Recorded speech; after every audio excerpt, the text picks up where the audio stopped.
Okay, now will this actually start? Come on.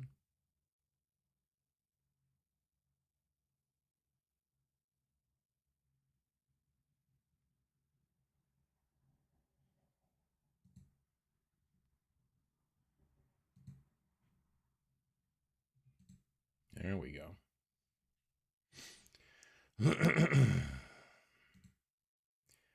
There we go. Well, that was fraught, is what that was. Let me click on this box and this one right here. OBS unexpectedly shut down as soon as I started the stream initially, and then I had to. It was a bunch of things. So anyway, here we are. I need more coffee. I hope you're all doing well. Hope you're having a good morning, afternoon, evening, or the next morning. I don't know. Depends on what time it is in your neck of the woods. Hope things are going well. Let's see here. Before it even begins, thank you, Uncle Adam, for creating this game with Vince. I'm interested in knowing what type of necromancer you like and if you have a particular type of minion you feel drawn towards. I've got a lot of skeletons. I like skeletons. As far as the type of necromancer, I think that honestly, I do want to try building like a really cool War Reaper at some point, but we will see. Excuse me. Cheddar Goblin says, you had me a Death Wizard. Well, there you go. Bought the PDF yesterday. Keen to know more about suggestions for building a War Reaper and Spirit Caller and other 4 types. Looks like a great game. Absolutely. Thank you for purchase. I appreciate that. Good morning from Gilbert, Arizona. Still building my Archon Desulaire Kickstarter. Nice. Beautiful Sunday, all. It's gray here. It's going to rain. And we have a birthday party / picnic to go to, so that's going to be a thing. I think there's going to be a lot of indoor time and garage time while we're over there. But I hope that that your Sunday is good where you are. Let's see here. Unless it's a Monday, then I hope it's good where you are. Morning from Olathe, Kansas. How you doing? Howdy and good morning from a wet and stormy Jonesboro in southern Illinois. Sure. This game looks like a lot of fun. I know that my next project will be, finally I can use some of these awesome STLs I've been hoarding. Just finished my Rain and Hell minis, about to try it. Nice. Good to hear. Morning from Rhode Island. Got my copy of Death Wizards Friday. Love the premise of the game. I'll be trying it out this week using my Hero Quest minis as proxies. Nice. I could definitely see some benefits in doing that. That's pretty easy. Hello from a wet Edinburgh, Scotland. I have a white dwarf to build and a zombie dragon to paint on my hobby desk today. Nice. Sounds like you got your day planned for you. That's pretty cool.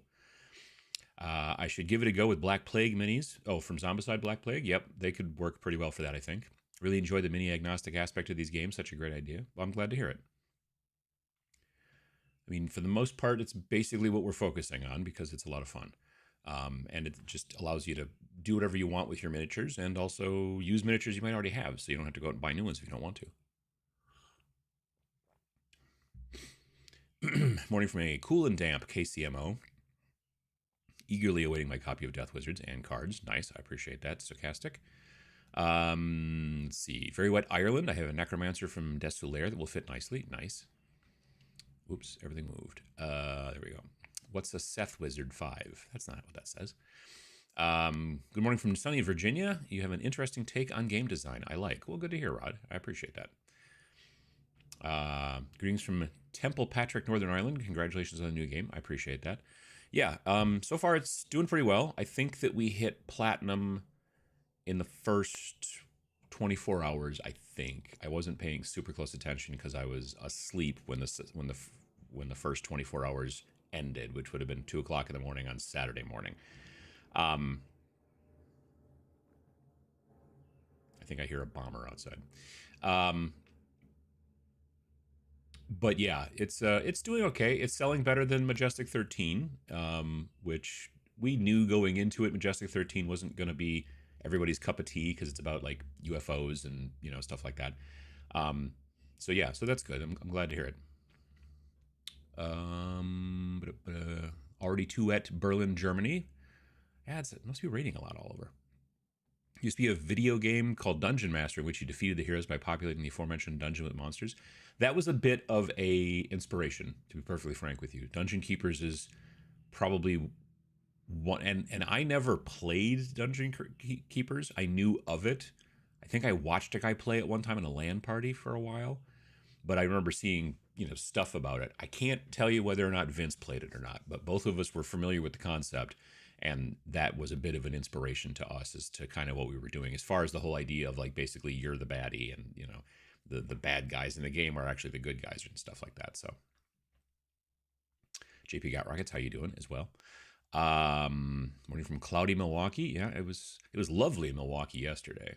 I was in Milwaukee yesterday because I was invited to go look at or take a tour of the new of the place that Adepticon is going to be moving to. So it was me and a whole bunch of people, and we were walking around looking at the just massive space. It's so big. Like, we walked into an expo hall at one point, which was bigger than the big main expo hall at Adepticon. If you've ever been to Adepticon, the biggest hall at Adepticon, the middle of it is the vendor area, so they can shut off with those kind of air dam walls that they pull out of the walls. They can shut that off during the night so that nobody goes in there and touches all the stuff. And then so the middle part's that, but the one side is 40K and BattleTech and stuff like that, and the other side is basically all Asmodee, so Star Wars, Marvel, etc. And that's the biggest kind of big main hall. This hall that we walked into was bigger than that hall, and it was one of either 4 or 5 identical or near identical halls. So like while we were there walking around, there was an MMA fight going on, and there was also a Curiosities and Oddities expo going on, and we still walked through several empty big giant halls. So yeah, there's going to be plenty of space. It's going to be great. So yeah, I'll be making some video content about that at some point down the road. I think it's going to be very interesting. So yeah, and like I said, it was lovely yesterday. So I drove down there in the morning, and we walked around a bunch and stuff, and then looked at things, and then I went to the Curiosities and Oddities Expo. It was very cool. There was a man at a booth, and he knew who I was, and he was like, I was trying to talk to you at Adepticon, but every time I'd walk by the Army Painter booth, it was swamped. And so we got to have a lovely chat, and then I was going to buy some stickers, and then he gave me the stickers instead, which was very nice. I bought a lot of stickers while I was there. Speaking of which,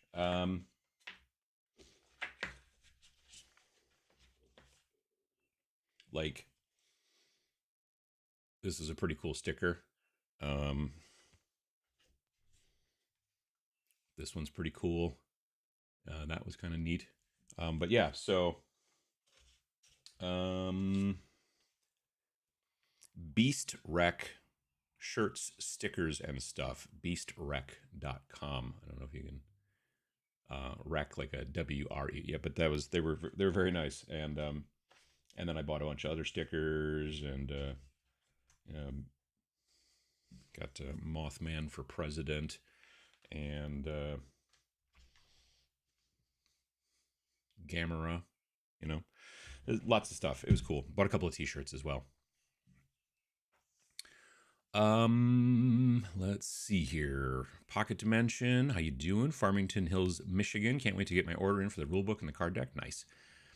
Fungazi, how you doing? From DC. Fond memories of Dungeon Keeper. I'm all over giving heroes a good kicking. Yeah, I think that was a big portion of it, honestly. Nerd Bunker in sunny Hopkinton, Massachusetts. Nice. Morning from mid-Michigan. Howdy. VJ Morph, how you doing? Good morning from Cincinnati, Ohio. How you doing? Fist and Stone. Good morning from Boston. Gorgeous day today. Perfect priming weather. Yeah, that was the one thing about yesterday that I missed, is I probably could have primed some stuff, but I didn't really have anything like any terrain that was ready to get primed or anything like that, so it wasn't a huge deal. Morning from Central Illinois. How you doing? Morning from Idaho Falls. Hope you're having a great weekend. So far, it's been so good. Yeah. Gaddis Gaming. How you doing? Good morning from the marshes of the Chesapeake Bay. I hope you're not actually in the marshes of the Chesapeake Bay. That would, your cell phone would get wet. I don't know. Molly, how you doing? I hope that your face gets better, Molly. I'm assuming the pain is from the dentist. OBS gonna OBS. Yeah, it's never done that before, where it's just like you start it up and then it's like, okay, I'd like to start the stream, please. And it's like, I think I'm gonna shut down unexpectedly. I mean, is it really unexpected? Not really. Morning from Townsville. How you doing? Charlotte, North Carolina. How you doing, Gaddis? Morning from Southern Maryland Hospital. I survived. Well, that's very good to hear. Absolutely. Hello from Minnesota. Let's see here. Good morning from Saskatchewan. Depths of Death Valley. Ooh, fancy. Good night from Tokyo. How you doing, Scotty? Played last night with ghouls. Cool. Good morning from Florida. Congratulations on a new game. Looks like a bunch of crossover with minis from Frostgrave, which is nice. I mean, you can use whatever kind of minis you want, you know. I had somebody in the comments who was like, so you can, they were either saying, so you can only play it with GW Undead, or were they like, why did you only use GW Undead? And it was because that's what I had painted. This game was a real fight to the finish line. We uploaded it on May 1st. And then a couple days later, that was like a Wednesday. And on Saturday, they're like, okay, you can order a proof now. So we ordered a proof, which really should have had it with me here in the room. I don't know where I've put it. Anyway, so we ordered the proof. The proof came incredibly quickly, like 5 days. The stuff never comes that quick from those guys, I find. So it looked great. Everything was fine, but we found an error on page 21. There was a chart that showed all of the undead minions, and the chart showed that there were 18, but if you then started going through and reading the listings after the chart of all the stats and the special abilities and stuff like that, it showed that there were 19, because the chart didn't have Ghost in it. It had Ghast, but then it was supposed to have Ghost, and it didn't have Ghost. So we basically just updated the chart, re-uploaded it, and then you have to order another proof and all that kind of stuff. We ordered that proof, I think, on the 16th. We still don't have it yet. It still hasn't even shipped. So I don't know what's going on now at this point. So the problem was that we had to reach out to our rep and be like, we need you to manually turn it on so that we can sell it on the 24th. And he's like, well, but you don't have a proof. And I'm like, well, we do. We just changed one thing on one page and then re-uploaded it. We touched nothing else. So we know that the print quality looks good, the densities, all that kind of stuff. Like when we first did Rain in Hell, I wasn't aware of like, if you lighten things too much, they disappear kind of situation on certain parts of the print. And so now I'm very cognizant of that and everything. 13% is too little and 18% is just fine. So all these things, it's the experience of doing it now. Anyway, long story short is, I got those 3 videos that I did. The one that's my video that launched on Friday, and then of course the What Is It video and the turn sequence video. Basically from about Sunday afternoon until I think Wednesday, because then I had to go to a trade show in Madison, Wisconsin. So I got those 3 videos done very quickly, and so yeah.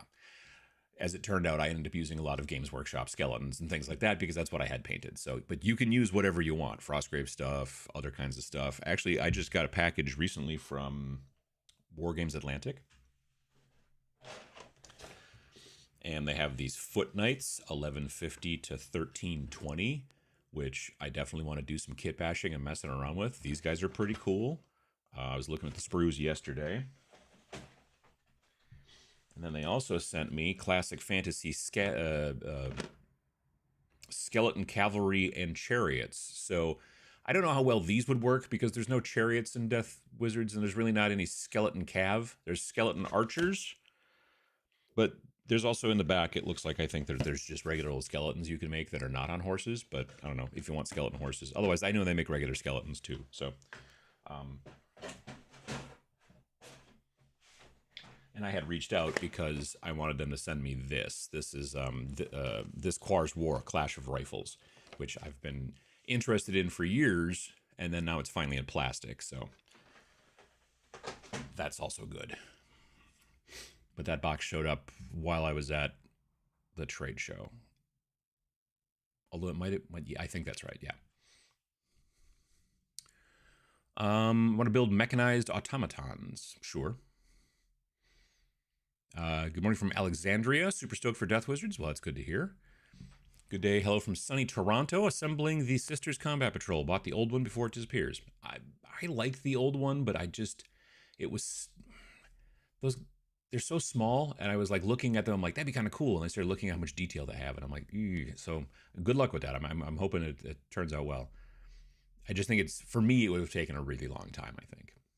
Loving Death Wizards, it has that 70s to 80s vibe missing from a lot of modern fantasy. I need it on a van or a T-shirt, which is easier. Yeah. Well, we will do T-shirts. I don't think we will do vans, but we will definitely do T-shirts. Good day from sunny Southern Oregon. How you doing? Evening all from Perth. Ordered Deth already. Nice. Just woke up. Good day from Cuda. I don't know what a Cuda is. Are you going to make a sci-fi version of the game? No, I don't think so. I mean, we do have a game called we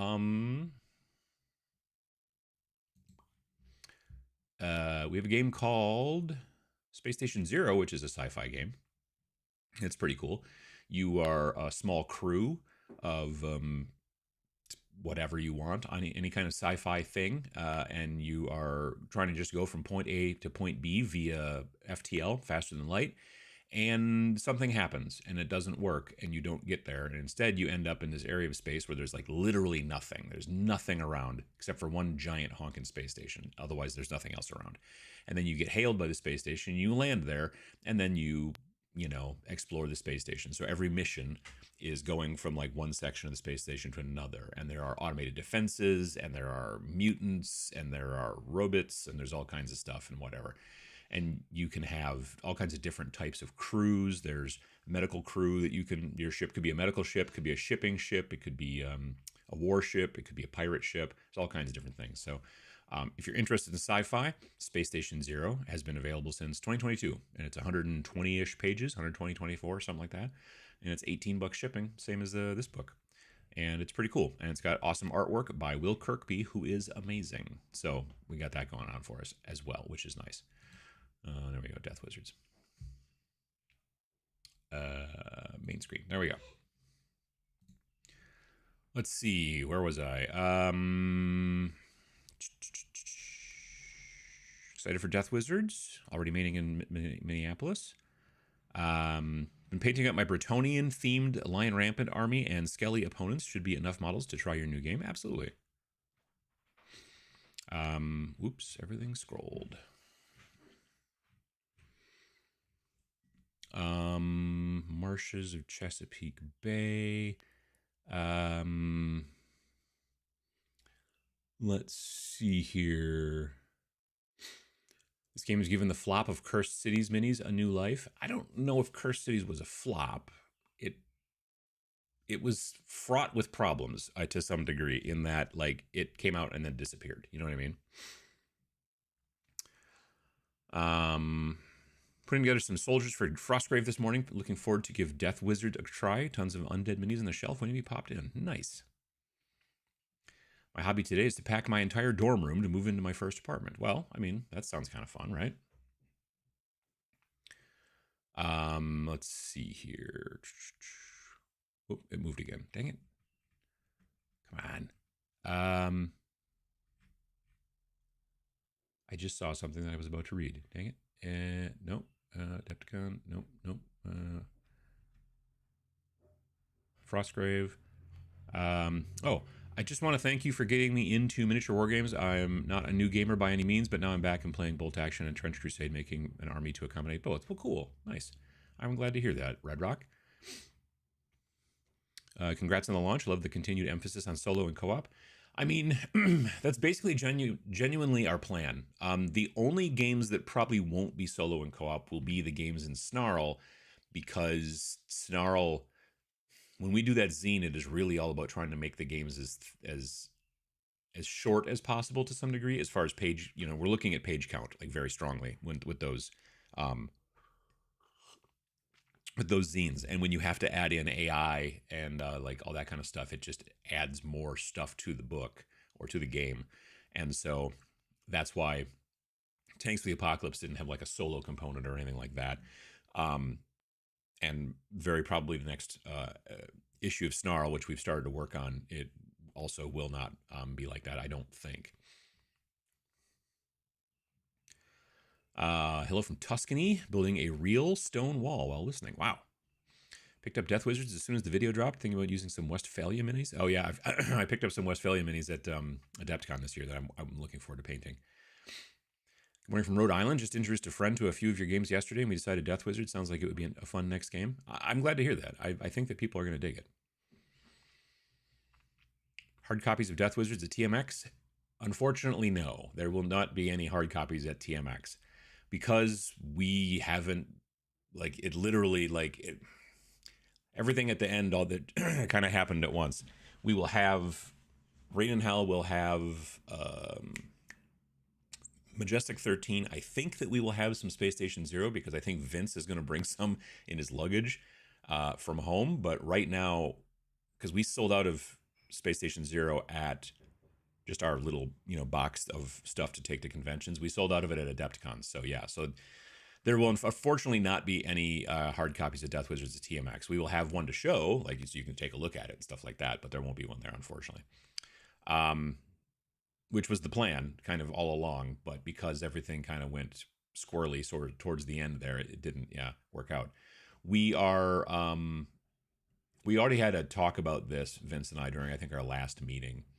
And we were like, we want to make it so that next year that, and this is, it's going to take a little bit of work maybe, but we would like it so that instead of having the game upload on, like, let's say May 1st with trying to get it launched at the, May 24th or whatever, we would like to upload the game before Adepticon so that we have plenty of space in there, a lot more wiggle room. Partially because, a part of the issue with this year was because I went to Denmark, so that took like 5-6 days out of the middle of, that. And then, so yeah, it just, scheduling this year was screwy, unfortunately. So we want to try to plan ahead on that just in case, life throws you a curve again. And we just need to be better about that. We learn something every single time we make a game, so that's kind of helpful. I've been trying out some of your speed paint tips with my projects. Do you use washes and dry brushes with them as well? I've been experimenting with that and would love some tips. Yeah, like once they dry, I'm throwing some washes over the top of them, doing some dry brushing over the top of them. Those are things I do on all of my projects, and especially stuff when it's got speed paint. Nice of you to point some folks over to Knucklebones. Well, we worked with Maddie on the ideas. We basically said, look, we want you to, we wanted to partner with them because we like the Knucklebones models. So we said, look, what if you did just 6 models that were just the 6 different necromancers? And he's like, okay, that sounds cool. So we sent him a little bit of Martin's art, and otherwise we just basically sent him text. And then we did not go back, he didn't go like come up with a concept and then we came back and went, well, can you make that pouch longer?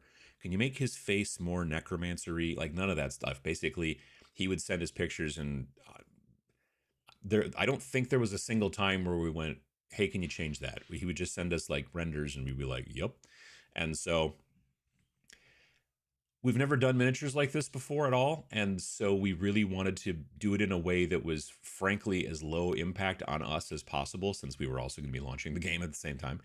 And so we just thought, if we find somebody whose stuff we trust a lot, when their design concepts and what we've seen of their stuff in the past, we can just kind of say, here you go. And again, because it's a miniature agnostic game, that doesn't mean you have to use any of these models. You could use other models that Knucklebones produces, or you could use models from other companies, or you could use models from that you find at the store, or you could sculpt your own stuff, or whatever. So it's not as rigid as saying these are the 6 necromancers and you better like them. It's, because there are people out there, I'm sure, that don't like Knucklebones miniatures. There are people out there that don't like Games Workshop miniatures. There's there's a huge gamut of space in between there. So personal preference is personal preference, So anyway, nonetheless, I was happy with the way they turned out, he said as he clicked on the website button and then went over here and then scrolled down. So if you haven't seen, yep, there's Necromancer miniatures from Knucklebones Miniatures. These are STLs. You'd look at them and you might go, oh, okay, so those are, like hand sculpted and then cast and resin and then you buy them. No, these are... The thing that's so cool about the way that Knucklebones does their miniatures, that Maddie does the miniatures, is he sculpts them in VR. He puts on like goggles, I'm assuming, and then he has the things, the sticks or whatever, and then he does the majority of the sculpting in VR. He has mentioned he goes back and tightens things up here and there and I don't remember if he said ZBrush or Blender. I forget which, but he does go back in and tighten them up. But the majority of the sculpting is done in VR, which is what makes them look kind of hand sculpted, because they are literally like, hand sculpted with the headset and everything like that. So, yeah, if you think these are even kind of cool, you should take a look at the other stuff that he does, because he's got a lot of really cool stuff out there. But I unfortunately, like, these are pictures that he sent. He and his partner, his wife, I think. I have these printed, but I haven't had the chance to get. They're glued on bases, but they're not textured yet on the bases, and I haven't had a chance to prime them. So I will be painting some of these probably on Twitch at some point. But yeah, also, if you don't have a 3D printer, you can also order from Only Games. There's a link down at the bottom of each one of these. There's My Mini Factory and then Only Games, and you can go from there. Basically, we are like splitting like the profits and such like that on this for like a couple of years, and then basically there'll be, that's part of the contract, is then they'll just be totally his, which is fine. But yeah, we enjoyed working with him on this, and we want to see working with other. I think that, like, depending on what the next game is, we have ideas what the next game is. This fit his aesthetic. The next game may not. So then maybe we find somebody else, or maybe we don't do models again next year. It depends on how everything works out. So anyway, that's fun. Poke. All right. Next game is Robot Squirrels, right? No, it is not. Just placed my order this morning for the book and cards. Well, that's very nice. I appreciate that. Good day, South Ontario checking in, still plugging away on too many projects. I mean, that's many of us.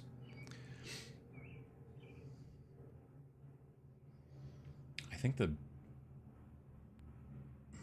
B-17 is up flying around right now. There is a organization here in town called the Experimental Aircraft Association, and they keep a B-17 flying, and they fly it around the country for different events and stuff like that. You can pay to ride on it and everything like that. And I think it's running up the engines this morning, flying around town, so I keep hearing it out the window. We're looking forward to getting my copy of Death Wizards. Nice. Building a fighting pit arena for Mordheim, but it can totally be used to recruit good soldiers for Death Wizards. Yeah, absolutely. We're from Macon, Georgia. How you doing? It's already 90 degrees down here in Harlingen. Looks like we're heading into triple digits again. Well, that doesn't sound like fun to me, because I'm not a big fan of being too hot. So it's 62 degrees here and damp. Probably going to rain. Rockton, Illinois, working on new MCP models and then planning to make more progress on my worthy entry for Adepticon 2025. Nice. Literally started raining here in Yorkshire. Die Hard Minis, do some cool undead minis for this. Yes, Die Hard. Oh yeah. Okay, yeah. I can picture the logo in my head now. Yep. I know who you're talking about. Hello from Paraguay. How you doing? Hello from New York. Ordered all the Deth on day one. Looking forward to crafting a Necromancer. Nice. Looking forward to having a Death Wizards duel. I cast Itchy Bones. I cast Power Word Scrunch. I mean, Itchy Bones is that's a fun idea, but I don't think we have Itchy Bones in the game. Do we? I don't think so. Have you guys considered a game based around a similar concept as Hellboy or SCP, where you have pseudo-mundane organizations fighting the paranormal? I mean, Majestic 13 was, like, not the paranormal, but fighting aliens. That's sort of, but no, we haven't really thought about that exactly. I'm only vaguely, like, I know Hellboy. I'm a fan of Hellboy. We've got a lot of the early comics and stuff like that in, like, more trade paperback sort of situation. We've got I've got the Art of book somewhere around here, that kind of stuff. I saw the first movie and the second movie. First movie was really good. Second movie was eh. And then the new movie with, what's his name? David Harbour. He's the guy that plays Coop on Stranger Things. I like him as an actor. I've not watched that movie. I don't know. We'll see. But I don't really know much about SCP. I have a general vague kind of idea that it's a bit of a creepypasta thing, right? But I don't really know much else about it. I feel like the skirmish PvP mode in Death Wizards feels more thematically right than the last two games. Their strong points were definitely campaign mode. This game is equally strong both ways.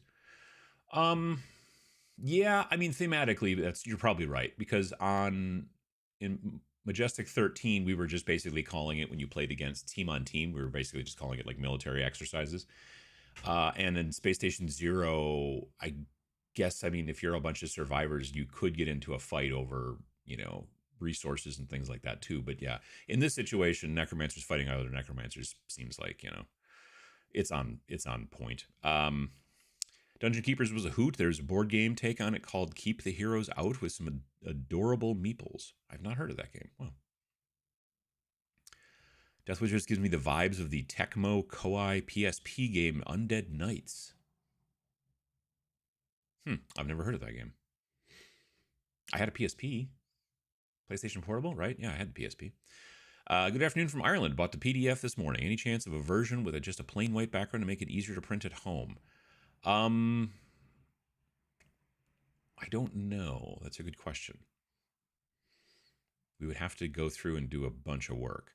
James S., how you doing? Is there a good hallway for Mordheim? Hallway. I don't know what you mean by that. We had our Friday night Gaslands and dogs, yummy hot dogs, but awful luck in a game. Well, but you got the hot dogs, though. That's pretty good. I kind of want some hot dogs. Next time you're in Milwaukee, stop and check out the new store, Old Guard on the east side. I wanted to. I've been told about it. Some of the guys that were at the walkthrough thing had stopped at Old Guard first. And my thought was, like, I'll try to stop on the way out of town, but I stayed at the Curiosities and Oddities Expo a lot longer than I thought I was going to. It was quite large. I did not take any taxidermy classes, though, so there was that. Gamera is really neat. He is filled with taco meat. It's true. Death Wizards just purchased. I appreciate that. How you doing, VJ Morph? Beast Rex stuff is awesome. I have a couple shirts and stickers from them. I have a Gigon shirt and an MOTU Motorhead mashup. Oh yeah, Masters of the Universe Motorhead. Yeah. I saw that shirt actually. Good morning from Toledo, Ohio. How you doing? Going to use my Rangers of Shadow Deep minis to play Death Wizards. Looking forward to flipping the script and hunting down my heroes and villagers using the bad guys.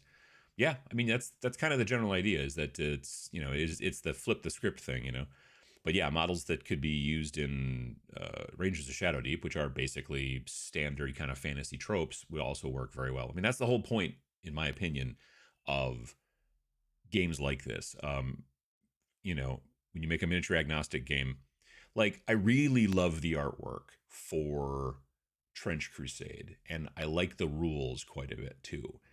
But the hard part is going to be looking at that artwork that they have in there for everything and trying to make something that looks even close, for me at least. So it's not that the game's not miniature agnostic. It totally is. But when they give you a really good piece of artwork for everything, like, this is what these things look like and this is what these things look like, then in my head, if I don't make it look like that or even close to that, am I even doing it right? You know what I mean? So yeah, that's kind of the hard part. Whereas with us, we wanted to just be like, kind of keep it a little bit more open. It was very open in Majestic 13. It was very open in Space Station Zero. You're just like a group of aliens who are doing a thing. You're medical science, whatever. There's all sort of many different ways to kind of to tweak that and make it work your own way. I do want to try to do some stuff for Trench Crusade, but I could also see myself waiting until they eventually put out STLs, because if they make the STLs sculpts half as good as the artwork, they'll be pretty cool. So I don't know. That is the one downside, I think, sometimes, to getting real specific and making your artwork so good that people are like, yeah, but I want that model. How do I get that model? And then it becomes difficult. Could just be me being a little fussy. I don't have OCD, I don't believe, but I do sometimes get a little fussy about certain things. So let's just say that. Happy Sunday, Uncle Adam, from a torrentially rainy Willoughby on the Words. Well, the torrential rain is bad. Dungeon Keeper reminds me of my failed attempts at PC gaming. Looking at you, Vampire the Masquerade Bloodlines. Now Total War 3 tempts me. Oh, gotcha. Oh, there goes Margot.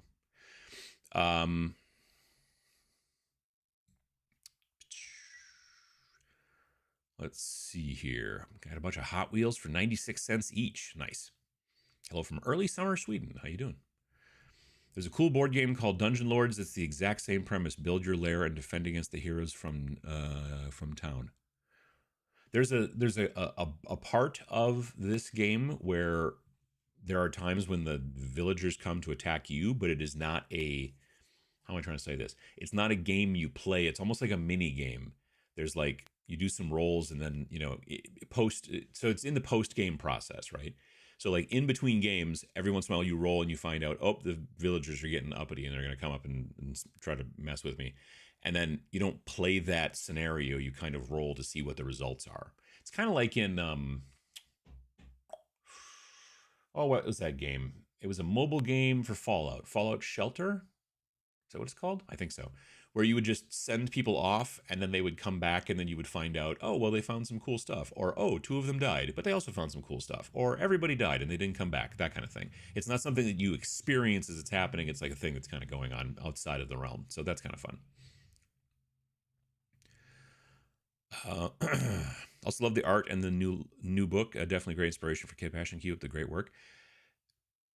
Martin and Sam did amazing work. So Martin, I've seen his stuff for a good long time, and I've been following on Instagram for a good long time. And the most recent things I saw him doing, he was, I think, where we were at Nova in DC back in late August, early September of 2023. And I think he was there, or was he there even the year before? I don't remember exactly now.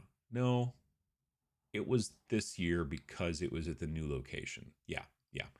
Anyway, it was the new location, so it was downtown DC at the Washington Hilton. And he was there with a company. He's doing the artwork for a game. I think it's a role-playing game. Maybe it's a miniatures game, but I think it's a role-playing game called Mosscairn. So it's MOSSCAIRNE. I'm not good at spelling. I think it's Mosscairn. And you've got like animals, but they've got like swords and shields and armor and stuff like that, like badgers and foxes and things like that. And I saw the artwork and I'm like, that's really cool. But I was like, I was kind of keeping his name in my brain's back pocket. I don't know if that makes any sense. And when we decided to do this game about, necromancers and skeletons and all kinds of crap like that, I was like, I've got to reach out to him. So yeah. And then Sam, he kind of leans into that stuff in most situations anyway. And so I knew that working with him would be also a ton of fun. I have to get him back his art. It's all here in this drawer because he just basically gave me a big old folder full of stuff, and then I scanned it, but I got to get it back to him. I will bring it to TMX because he'll be there next week teaching classes. Let's see here. The pain is indeed dental, but manageable mostly. Don't have to eat solid food. Well, I mean, ice cream. I don't know if that's a good thing or a bad thing. A little slow to the party, but Deth was just purchased this morning. Nice. I appreciate that, Mountaineer. Just played our first game of Death Wizards. We had a blast. Awesome game. Well, good to hear, Deep Joes. Absolutely. OBS always wants to do an update when I open it. Yeah. It didn't say that this time, but yeah. And then it won't do the update until I dump and reload it. OBS. Boo. Eager to make Skellington's team, but I'm also eager to make Ghosty Horde too. See, Ghosts will be a lot of fun to paint because they'll be super fast. Phil, the Glacial Geek on YouTube, he did a really good video about, because we were talking about the game a little bit when we were in Denmark, and then he was like, hey, I want to make a video and kind of like, and I want to paint some stuff. So I gave him a couple of pages from the book or whatever when we got to that point and said, here's how you can do these things. And so he made a video recently about the warband that he did, and he was talking about the different ways he was painting it. He painted ghosts in there, and he used a color that I wouldn't have thought of, but it's a speed paint, like seafoam pastel, but over like a white prime. It worked really, really well. So if you want like really bright kind of like greenish ghosts, it worked really cool. So you should watch his video if you get the chance. Uncle Adam and Minions from sunny Ontario. Good morning. How you doing? congrats on the new game release for you and Vince and credited artists. Painting up a ghost keel this morning and doing barn repairs later today. Well, for one of those things sounds fun. One of those things sounds slightly less fun. It's the barn repairs. They don't sound like fun to me, but maybe you enjoy that kind of thing.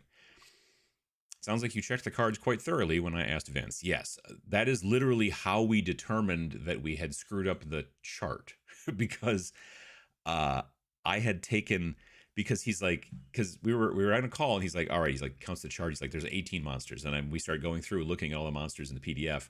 And then I'm like, and then we got to 19 monsters. And he's like, you must have duplicated one. And we went back and I didn't duplicate one. And so we're like trying to figure out why the chart says there's 18 monsters and then the cards say there's 19 monsters. And it turns out it's because when I was doing the cards, I was following the stat blocks that come after the chart, of which there were 19 because the chart was missing one. And that's when we realized that the chart was missing one and then had to do a new thing. So there's that. Why? Come on. How do I...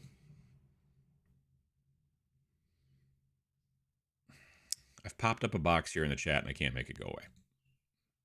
Every time I click on it, it just comes up someplace else. There we go. Okay, good. Okay. Jesus. Reaper makes some good undead, or great undead. Yeah. No one expects the OBS shutdown. Well. Columbus, Ohio. How you doing? Working on my first painting commission of World War II Marines. One of my high school students. Nice. Ordered my copy of Death Wizards yesterday. Also grabbed physical prints of the Necromancers. That partnership was a great idea. I got to order a pile more from that studio. Yeah, I bought a bunch of stuff from Knucklebone's later part of last year. A bunch of stuff through Only Games, and I think I also just picked up a bunch of STLs as well. So it's great stuff. Full moon at midnight here in Sydney. The undead are stirring. Well, I suppose. Bad guys are the best guys, indeed. Will Uncle Adam try Adam Paints? The first I ever heard of them was at Adepticon. I had no idea where they came from or who makes them. I just remember seeing them and going, hey, that's my name. I was looking at minis yesterday used for this game. Nice. Congrats on the new game release. Looks great. Spending the day finally painting up my blackout stuff. I'm looking forward to doing that myself. Finally able to catch the live stream. How you doing? Quar. Indeed. I'm way behind. Holy crap. There's some Age of Sigmar and Nurgle minis that would work really well as Fleshy Undead. Yeah, for sure. Got your Clash rifles? I did.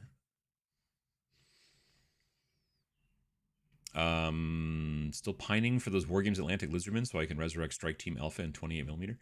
The Lizardmen are awesome because like they come with like spears and shields and swords and stuff like that, but they also come with gas mask heads and sort of AK-47s. They're just a lot of fun. A lot of details in the sisters, but I'm in no hurry. Gotcha. Next version of the game should allow beasts for all the screwed Beast of Chaos players. I mean, So now you have skeleton chariots, but no use for them. Undead racing game confirmed next. I mean, I could use them for something, but they just won't really work in, Death Wizards. Gordon from the Bronx, working on Old Hammer Snotling Pump Wagon. Nice. Oh, dear. Everything moved.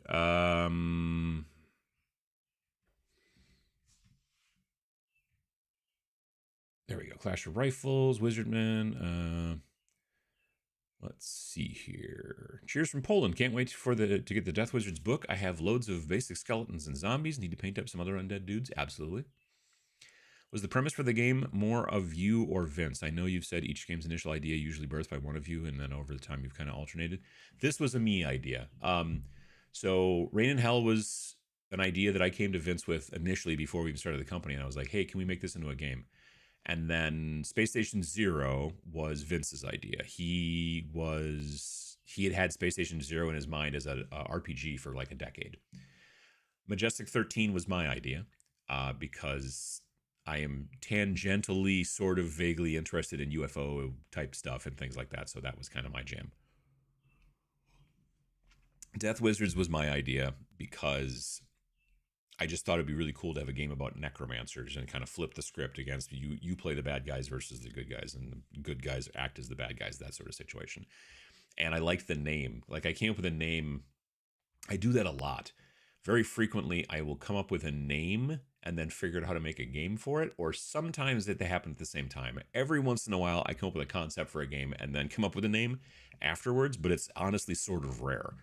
Um, like Majestic 13 literally came from me being like, there is this conspiracy theory out there amongst UFO people about this group that allegedly Truman started in 47 or 48, I think. And it was called Majestic 12. You can do a Wikipedia search and look up Majestic 12, and they'll tell you all the people that were allegedly in this group and all this kind of real actual people. And I remember thinking to myself one day when I was doing something, I'm like, 12 is a dumb number because you're going to get split votes because it's an even number. It should have been an odd number. And then I was like, Majestic 13. And then I was like, it just had a vibe. And I was like, oh, and then it kind of went from there. So yeah, Death Wizards, I cannot remember whether I came up with like, I want to make a game about necromancers and then came up with the name, or if the name came first. I'm not sure. But yeah, it's been in my phone for quite some time. A good long time, along with a whole bunch of other things as well.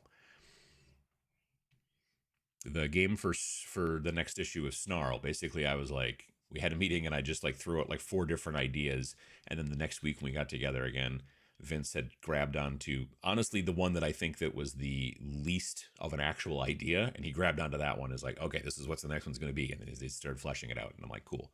So Space Station Zero gets all the thumbs up. Nice. What minis would you recommend for Space Station Zero? There is a blog post here. That's not the button I want to push. That's the button I want to push. There's a blog post. If you go to news over here and you scroll down to where does he get these wonderful toys? This is a blog post about all the different places that you could get your teams, which are the good guys, for lack of a better term, in Majestic 13. And then there's also another post that is called How to Find Alien Creatures, and it has a bunch of different things that you can find, both purchased and 3D printed, about where to find aliens. So I would check both of those blog posts out to figure out, which way you want to go on that. And then there's if you want to get into tanks for the apocalypse, we've got a blog post about where to get your Sherman tanks. And most recently on Friday, we posted a blog post about basically places to go to get miniatures for Death Wizards. So it's something that we generally try to do every time we launch a new game, is put out a blog post that says, hey, these are some places you might want to go look for miniatures if you're into that kind of thing. Personally, I like to go just doing searching myself, but I know that some people are either like unclear on like places to look or not as familiar with all that kind of weird stuff like I am, since I've been doing it for a really long time. So yeah, that's why we like to make something that we can put in, to do that. Let me see here. Bought Starfinder minis from Archon Studios for Space Station Zero. Nice. As I've learned Frostgrave from you, I'm looking forward to Death Wizards. Nice. Good afternoon from Athens, Greece. Howdy. I shouldn't need to buy any more minis. Once again, there you go. I want a Necromancer with a scythe. I found the Death Dealer, but it is metal. It's a rough life. Yeah. I have some 80s era GW HeroQuest Hero Zebed henchmen that I think would be fun to run against GW skeletons. Oh, yeah, absolutely. Fantastic. Death Wizards has been well received and selling well. Congrats to all involved. Well, thank you. I appreciate that, Grandpa Barbecue or Game Cat. Any tips on opening a gaming business? I'm creating one solo right now, and besides design, I am not sure what steps to take being a legit business.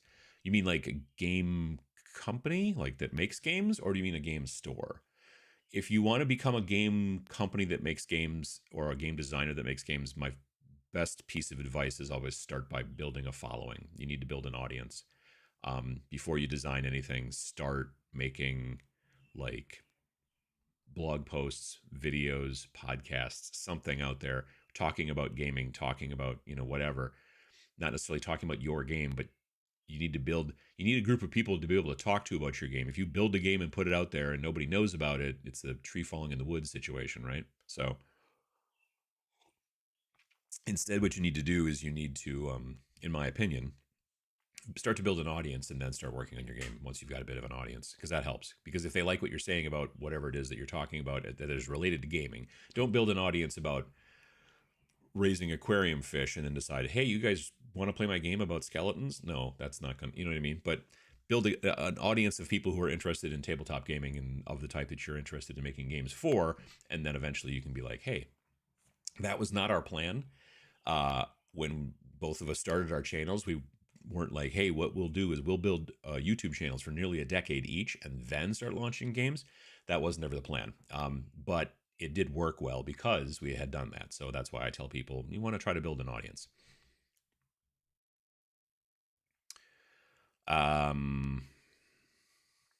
What are the dimensions of the houses used for terrain in Death Wizards? I have a bunch of 28mm scale houses that are actually scaled to be realistically sized, but that seems too big. I think it's in the rules about the size of houses. I don't have, like I said, I don't have the book here because I'm a doofus. I think it's in the den. Or where is the book? Margot, did you take the book? Where'd you go? I don't know. I swear I just saw her. It's usually in this drawer.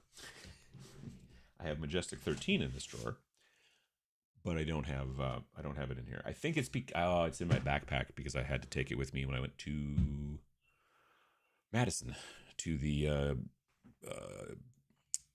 game distributor conference that I went to earlier this week. Let's see here. Afternoon from Yorkshire, Ireland. Looking forward to diving into this. Excited to see what new terrain I can create to fit the theme and expand my model range. That's pretty cool. Will Reaper Minis need a specific base for this game? I'm getting the game later today, but I'm planning. There are suggested base sizes in the book. I think that the heroes generally are suggested to be between 25 and 32 millimeter. The most of the creatures are maybe the same, except for there are some big ones that they're like, or maybe it's 25 to 40 millimeter. And then there are the bigger ones like the giant skeleton, the giant zombie, flesh golem. Those are supposed to be on probably closer to 50s and stuff like that. But it's in the book. Well, the PDF. You don't have the book yet, but probably, yeah. Thank you for answering my question. From before, I'm looking at a spirit summoner and a monster master myself. I too have dozens of skeletons, mummies, a few vampires, ordered a heap of ghosts. I've got spirit. What the heck are those guys called? Spirit hosts? It's the Age of Sigmar model. Well, it used to be before that, but it's the GW fantasy model where it's like a box and it's like 3 ghosts all like in a big spiral, and there's I think 3 bases in them. I think it's spirit hosts. Let's see. I'm looking at Spirit. I just read that one. I love that most of your games so far have hit the sweet spot between I already have a bunch of that kind of mini and I want to get more of that kind of mini. Yeah, I mean, I'm always really focused on, when we're coming up with stuff, I'm like, but what if they don't have that? Like, I'm constantly kind of saying, yeah, but then they have to go out and get that, So I'm always very cognizant of, I want people to be able to use stuff that they have. But I also do love the concept of people being able to like, well, I've got skeletons, but I don't have good skeletons, or I could use more skeletons, or, whatever. So yeah, for sure.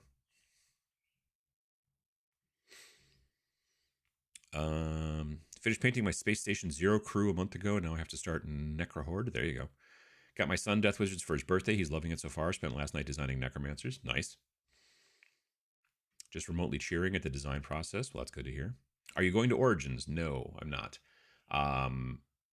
One of these days, maybe. I haven't been since 2019, but I may end up going again at some point in the future. Right now, no, though. Luckily, thankfully, I am not going anywhere until Gen Con. So the 31st of July is the next time I have to go anywhere. I'm not going to any trade shows, gaming conventions, this, that, the other thing, from what I know, until now. I mean, there's TMX this upcoming weekend, but that's here in town, so it doesn't matter as much.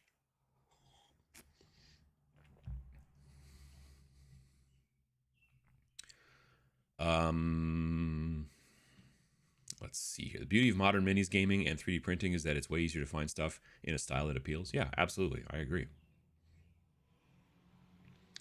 Reaper minis also have several scythe wielders. Nice. Blender have just added a VR sculpting module. Definitely planning on picking up a VR set to give it a go. That sounds kind of cool. Yeah, I don't know what software he uses for the actual VR blend or VR sculpting. Could the game be played in a modern setting with a zombie horde? If you wanted it to, sure. Is Death Wizard solo and easy to learn? As I don't play a lot of these. Yeah, it has solo, co-op, and you can also play it adversarial versus whatever you want to, how you want to call that. But basically, since the first game was designed just to be played, pretty much one-on-one or whatever. And then a lot of people, because it was the pandemic, were like, hey, can we play this solo? And then we made an expansion that was, pay what you want, so that you could play it solo or co-op. And it came with a series of 6 scenarios that you played in sequence. You didn't play them just randomly, like roll a d6 and play whichever one you want. You played like the first one and the second one and the third one, and they told a story. But then after that, every game we've produced, basically, again, other than the zine, like Snarl, all the normal sized games that come out generally in the spring, those have all been games that have got a solo and co-op, kind of is the primary play style, but you can also still play them adversarial as well. Is it possible to have those already printed? I don't have a 3D printer. The Knucklebones miniatures? Yeah, if you look at those links, they'll say My Mini Factory, and then right below them, they'll say Only Games, and that's a company that prints miniatures and ships them to you. Knucklebones has a version of the old Citadel Wizard with a machine gun. Yeah, I've seen that one. How are the cats getting on these days? Slowly getting better. Margot is still nervous sometimes with George because he is a moose, but and she's a little nervous sometimes still, a little bit with Rex because he's unpredictable. So yeah, but mostly getting better. B-17s and Masters of the Air. I got to fly in the B-17 that EAA, the Experimental Aircraft Association, runs. I used to work for EAA, and I worked in the IT department, and we had a big, huge project that took like forever, and then it finally got launched, and then so, this may have not been the best idea, but they basically put the entire IT department on the airplane and gave us a free airplane ride in like the earlier part of the year as they were kind of, again, warming it up and getting it ready to go on tour and stuff like that.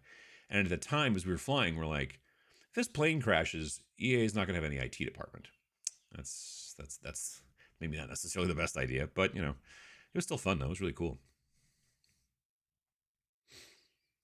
Just picked up Death Wizards. Epic Encounters from Steamforge has a nice selection of skeletons. Epic Encounters has got a bunch of really cool stuff, actually. When I was at the trade show in Canada, my booth was right next to theirs. And I was not, like, I was familiar with the stuff that they used to do, Guild Ball, which they don't do anymore, but I think they're trying to bring back in like a print-on-demand sort of situation. I know they did a Dark Souls board game. They've done a bunch of different things. And I'm like, well, that's cool. But this Epic Encounter stuff is really kind of interesting. And I've been seeing a bunch of the models. They were showing me a bunch of the stuff and everything. And yeah, it was actually really neat. So, and they were like, hey, do you want to take a box of these things home? And I was like, I can't fit this in my luggage. It's not going to work out. So I don't know. Maybe I'll reach out and see if they want to. I got to take a look at their website. But yeah. But the stuff is very cool that they were showing me, at least. Any suggestions for people who are thinking about getting into making their first zine game or small game like Death Wizards? Again, like I said, build an audience. You want to start by building an audience. Take a look at Flames of Orion from Under the Dice, aka Hive Scum, aka Steve. Steve's going to be at TMX, by the way, from Hive Scum. Anyway, like, I think if he would have just released that game out there without having a podcast and running events and doing things like that, it wouldn't have gotten very much traction because it's hard to be seen out there amongst the internet. There's a lot of internet, as it turns out. So if you can get people who start to pay attention to the content you're putting out for free, podcasts, whatever, blog posts, that kind of thing, then when you decide, hey, I have this thing that I want to put out there in the world whether I want people to download it for free and just check it out, or if I want to, sell it to people, or however you want to handle it. You have basically an audience to kind of look at those things, which helps, but you need to build that audience first. And it's not an overnight thing. It takes some time. So, the Hivescum podcast has been around for at least a couple years, but it's just a lot of fun to listen to, which is why I've been, mentioning them and things like that. I mentioned them in TMA Awards. Was it this year or last year? I don't remember anymore.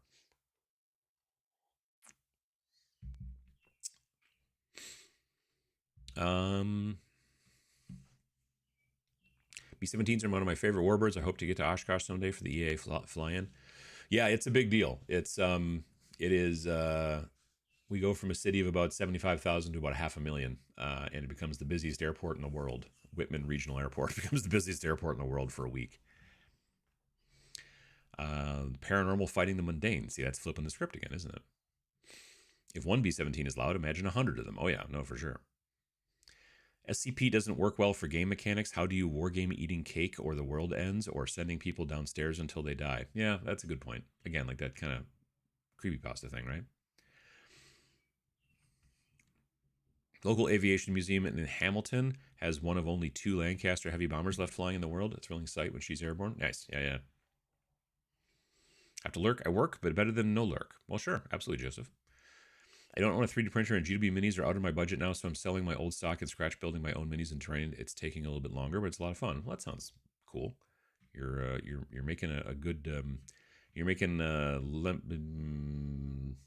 taking lemons and turning them into lemonade. Maybe, I don't know if that's the right terminology. You're running from the sunny DMV. Why is cleaning up mold lines less the worst part of the new project? I always seem to manage to cut up a finger or two in the process. Yeah, I mean, that can happen. Congratulations to the new game. Looks very interesting. Any plans on your rules being translated to other languages? Not particularly. We've had people reach out and offer, and they're like, look, I'll translate it for free or whatever, which is very, very nice of them, and that's not a thing we would really want somebody to do. You'd want to pay them anyway. The problem is that when you translate things, then you have to completely relay out the book, because as it turns out, a paragraph in English could be longer or shorter in pretty much every other language. Even just translating it from English to Spanish, or English to French, or English to German, or English whatever, can now, especially German, because a lot of words are longer in German. Like, your paragraph is 4 lines here, and now it's 6 lines or 7 lines, which means that pushes everything else down that's also on that page, and then pushes it. So changing languages, like, GW can afford to do it, but they are literally relaying out the book every time they need to change a language. Unless you make the layout incredibly boring and simple and then just let it grow. And then you're like, well, this book is 2 more pages now. The problem is also you can't make a book 2 more pages. You can make a book 4 more pages, at least in the system that we're using. Because if you think about it, any given, like, if you're like, oh, just make the book 1 page longer. Well, you can't just put 1 page into a book, because what about the other side of the page? That's technically 2 pages, right? And also, you can't just stick. The way that books are made is they're made out of things called signatures in most situations. That's the way it's done here. So a signature is a piece of paper, right? This is a piece of paper, but you fold it when it goes into the book, and that's how it gets glued into the book or whatever. So there's 4 pages there. 1, 2, 3, 4.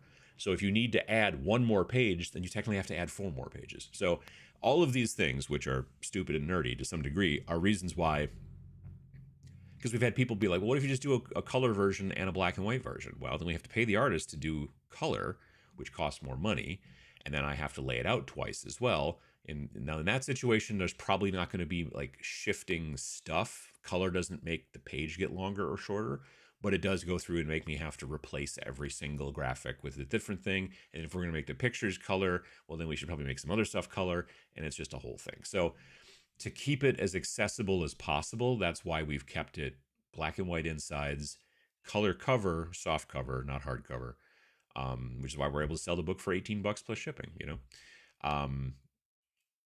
and the thing about the different languages, like I said, that's just that opens a huge can of worms on layout wise. And then also, like, we can't proofread it. Like, you know what I mean? Like, so that's also a problem as well.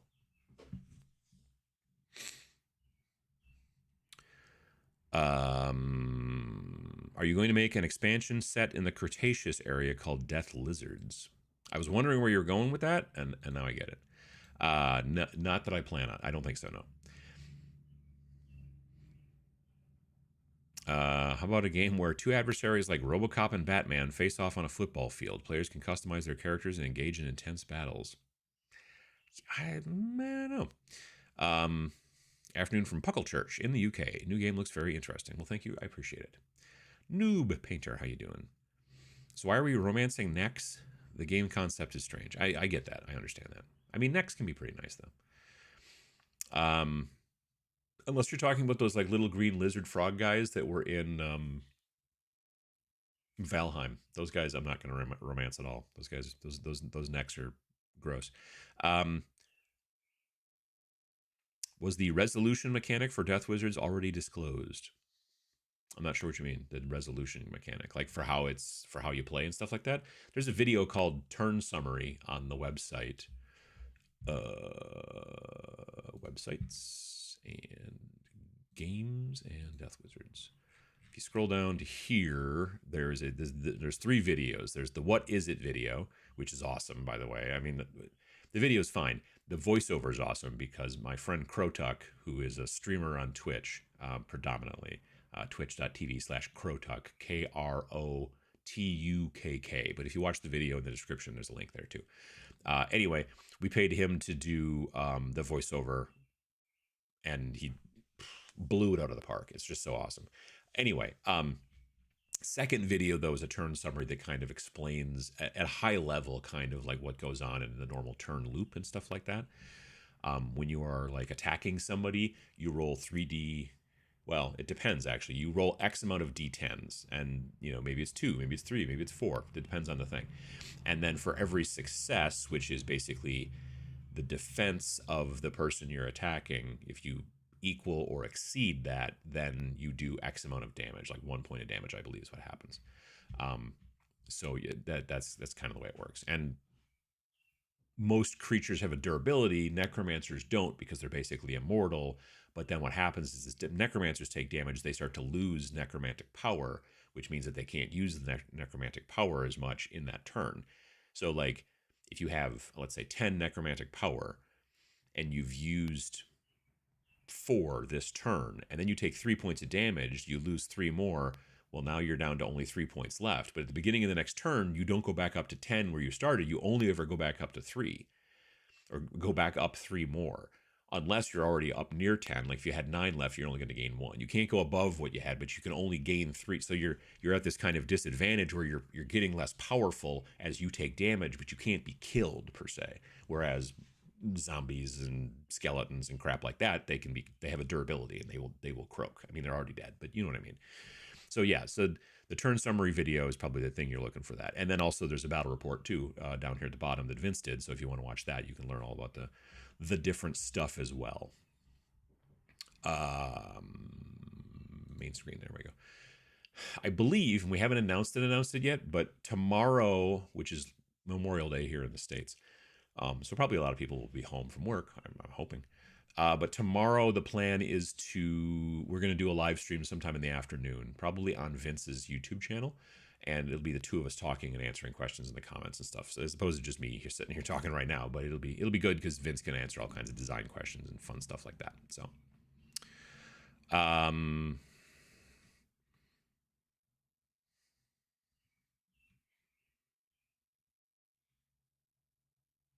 let's see here.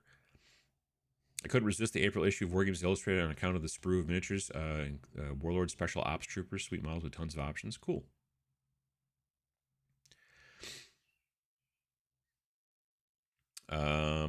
Let's see here. The art is amazing. I showed my coworker, and now he wants to get some of the art as a tattoo. I can't remember if Martin is a tattoo artist or not. I may be confusing him with somebody else. He might be, though. I think he might be. Battle companies for Middle-earth strategy battle game had some great rules for AI-driven minis in some of the scenarios. Nice. Super excited for Death Wizards. Cool. Greetings from Ontario, or from Toronto, Ontario. Death Wizards looks excellent. Can't wait to get a game in. Nice. Good to hear it. Thank you. With Death Wizards, can I make a force of light warband with similar campaign rules? Because I really hate undead as much as Vince hates Nurgle. I mean, if you want to, there's nothing I can do to stop you. So yeah, do what you want to do for sure. Oops.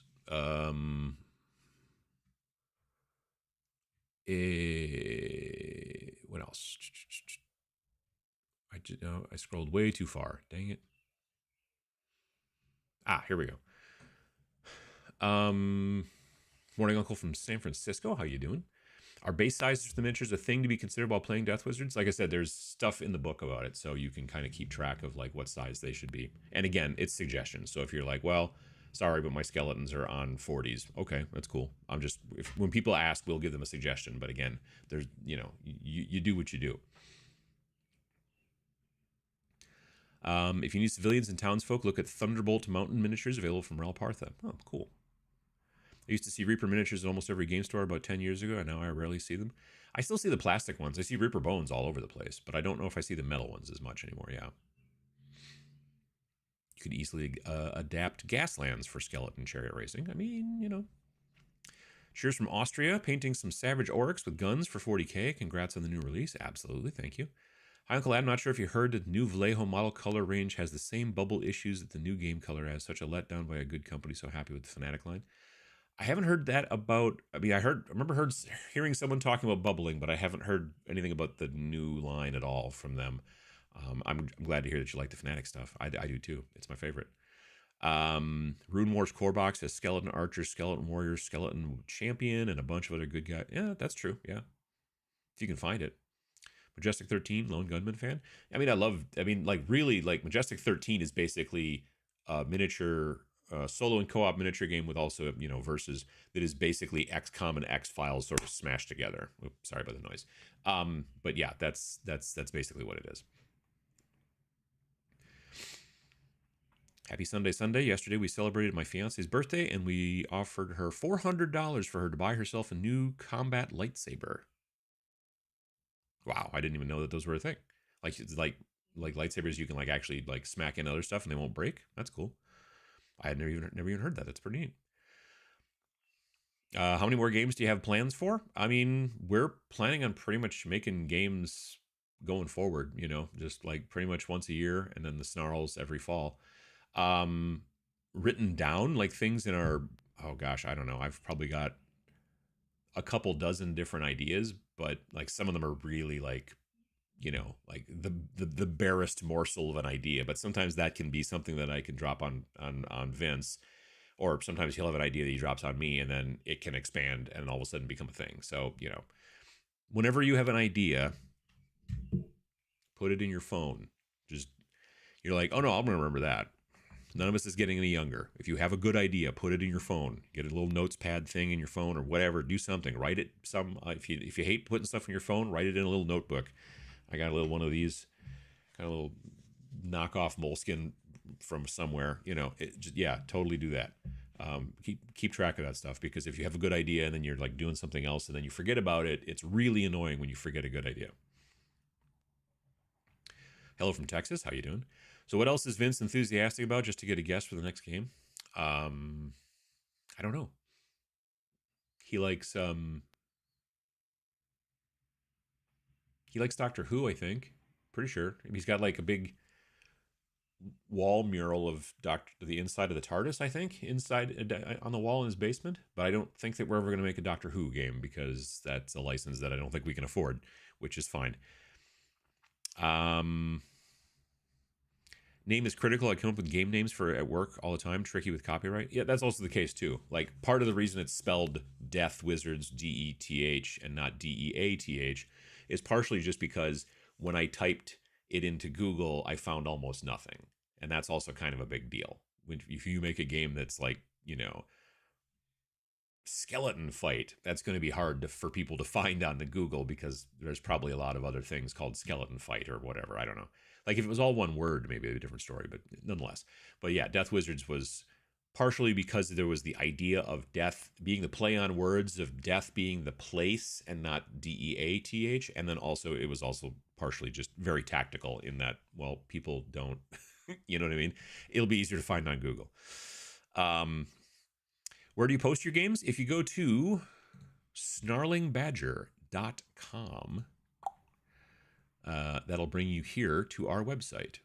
Poke, there we go.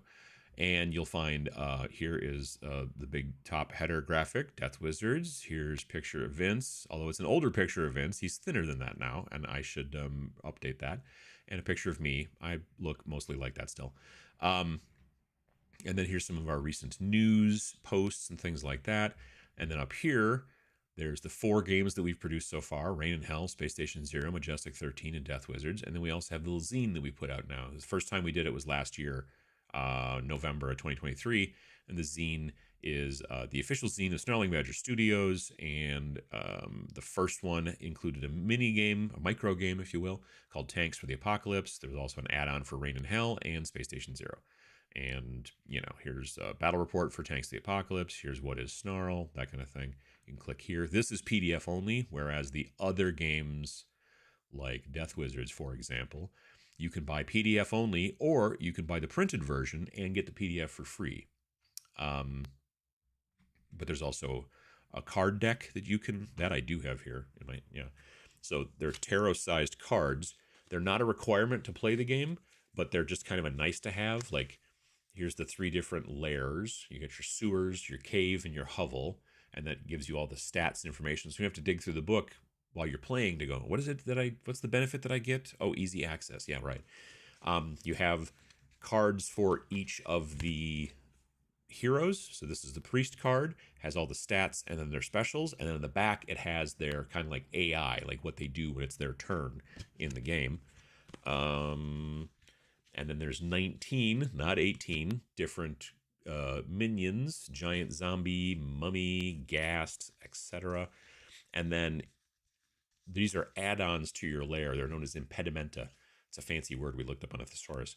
And so these are the different things. As you play the game, you can update your base, your lair, and then they'll give you benefits and bonuses. Like if you take Spirit Halls, then whenever you create a new necromantic minion during Raise New Undead phase, see page 91, after you have this impedimenta as part of your lair, you may increase that necromantic minion's resist by 1. So it makes them more resistant to stuff. So that's the cool thing about the cards. But again, they're not a requirement in any way.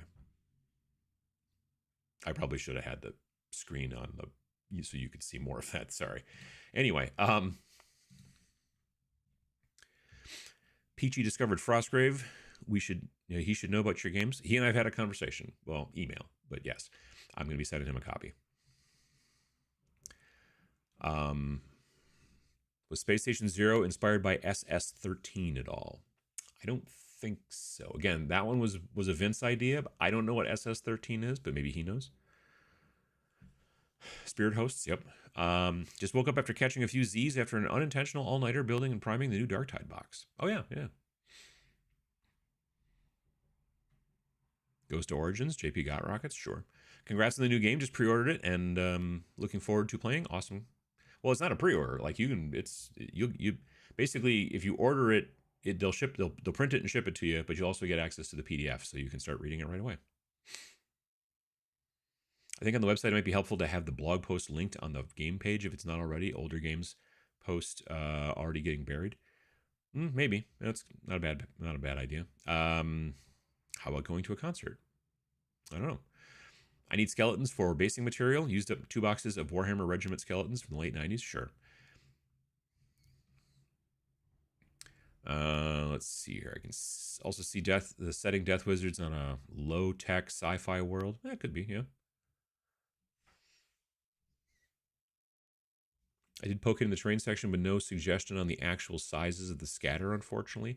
I think you can use them whatever size you want. I don't know that there was a specific, like, it's got to be exactly a certain size, but yeah. Like, if it was going to be anywhere, it would be there, but I don't know if it's a necessity. I think if you go real big, it just makes it, a bit less room to move, I suppose. Though, to be fair, I kind of like denser boards, even especially on smaller stuff. I think it makes it more interesting. It reminds me kind of frankly of like really dense kind of Mordheim city boards, you know. I like those. Where can I buy your games? Any game shops? There are some. This particular game hasn't been shipped out to any shops yet, but it will probably be shipped out to some shops here and there. So if you're a retailer, down at the bottom of the website on any given page, there's a thing that says retailer portal, and you can go in there and then say, hey, I would like to sell Rain and Hell or Death Wizards or Space Stations or whatever. And then we just make sure that you're actually a store, and then we can send a coupon to you if you have an account through Wargame Vault, and then that way you can buy the games cheaper than retail so that you can then sell them retail and stuff. And some stores do that, but it's not a big thing. We don't really do a lot through distribution or anything like that. Again, the games are printed on demand, so when you order one, then they make it. The benefit to that is that we never are like out of stock, and we never have too many laying around like in our garage or anything like that, and it works out pretty well. There's B-24 here in Savannah, Georgia for the Memorial Day weekend. Just heard it fly over as you were talking about the B-17. Nice. EA also now, since I don't work there anymore, but since then, they also now have a B-25 Mitchell that they also fly around, I think, with the B-17. I ordered Death Wizards in soft cover and PDF and the cards. I think this is right up my alley. Well, cool. That's good to hear. Need rules for firearms when I paint my bolt action zombie force. There's not a lot of range attack in the minions list. There's only maybe 2 minions that have ranges. I think it's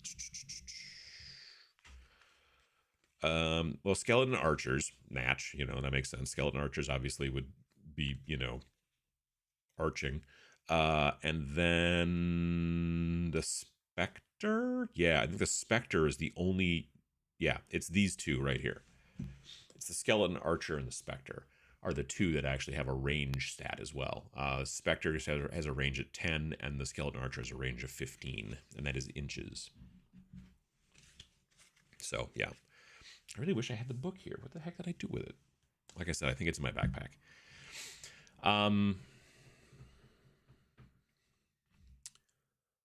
Wanting to start a role-playing campaign in the 40K universe, looking for recommendations on rules and assets. I know there's a 40K role-playing game out there. I cannot think of the name of it off the top of my head. Honor and Glory? Or is that the old one? I can't remember. But I know there is one out there. Howdy from Laredo, Texas. We're looking forward to TMX. Absolutely. Cool to hear. I generally know when wife has to reflow text for clients that want another language, the groans of frustration. Oh yeah, no, it's a you're not completely starting from scratch, but you're kind of starting from scratch. Bought Death Wizards yesterday. Had to go dig through the garage and look for some old skeletons. Really hope you release the cards as a PDF for those of us who aren't in the US. Would love to buy. Yeah, again, that's when we get into a situation where it becomes a different, like, so, okay. When I upload these to them for printing, each card is a page. So this is a page, and then the back is a page. So this is, let's say, like you have to start with the back, I think. So page 1, page 2, and then page 3, and then page 4, and that's the PDF. So we can't just take the PDF and put it up for sale, because then if you were to print it out, you'd be printing out one card at a time, and it'd be and that would suck. So to do something like that, I would have to go back in, take all of the art from all, I don't know, 43 different cards, and try to, and also they're tarot sized. So I think I could only fit maybe 6 on a page. I think I could do 3 across, but I think I could only go 2 down, because I couldn't go a third one down because it would be too long for an 8.5 by 11 piece of paper. And then you would have to print them. And then on some of them, like, it doesn't, like, you don't need to see the back on some of them. This one just says Death Wizards Lair Impedimenta. So you know, okay, great. But these guys, the heroes, are 2-sided. So then we also try to figure that one out too. So I swear nobody mentioned that. I don't think anybody brought it up, at least not that I remember. Nobody brought it up for the cards for Majestic 13, because this is not, like, this is the second time we've done cards. But yeah, I'll have to take a look at that. If we do that, then because like I get it. Yeah. So the downside to this process to some degree is that Death Wizards, the books are printed in two different places. The books are either printed in the United States or they're printed in the UK.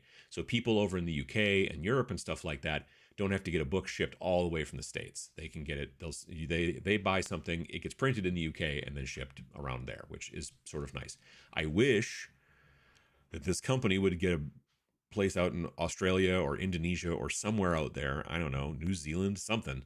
That would be great. But so far they have not. The company that prints the cards, though, is a different company than the people who print the books. And they only have one facility, and it's in the States. So, yeah, I need to figure out the best way to do that and figure out how many pages that is. And it's a whole thing. And it's still going to be a little difficult. I think your best bet is if you're going to do this, if we do figure out a way to do it, your best bet would be to buy tarot card sleeves and then maybe put them in the sleeves. I don't know. It's printing a PDF that's not just a booklet is a little bit harder in this situation, cards and things like that, which is why you don't see it a ton. But I'm going to try to do some research and figure it out. Have you thought about translations on your games? Kind of talked about that a little bit. GW use little bits of incidental art to fill up usually partially used columns of text and the like, and they can be added and removed in different versions of the books depending on how wordy any particular language is. If we had lots of extra artwork like they did, then we could do that. But again, it still becomes then a situation of me having to do the layout 4, 5, 6 times, depending on how many languages there are. But yeah, that's what I'm assuming they're doing, is they're trying to do that. Of course, if it goes long, I wonder if they start by basing it off of whatever might be the longest language, which might be German, but maybe not. I don't know.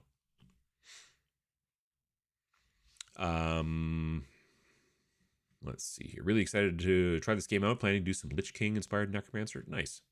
Oops. Everything moved again.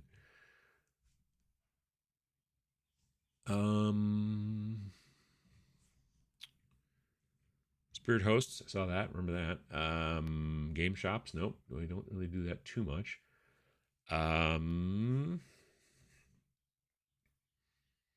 Used copies of 40K second edition rules, I couldn't say, but the original Rogue Trader book was reprinted and reissued back in 2018, 2019. Yeah.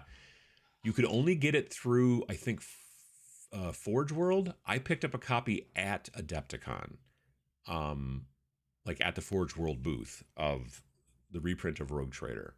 I think they did a reprint of the second book, too, the Realm of Chaos or whatever book.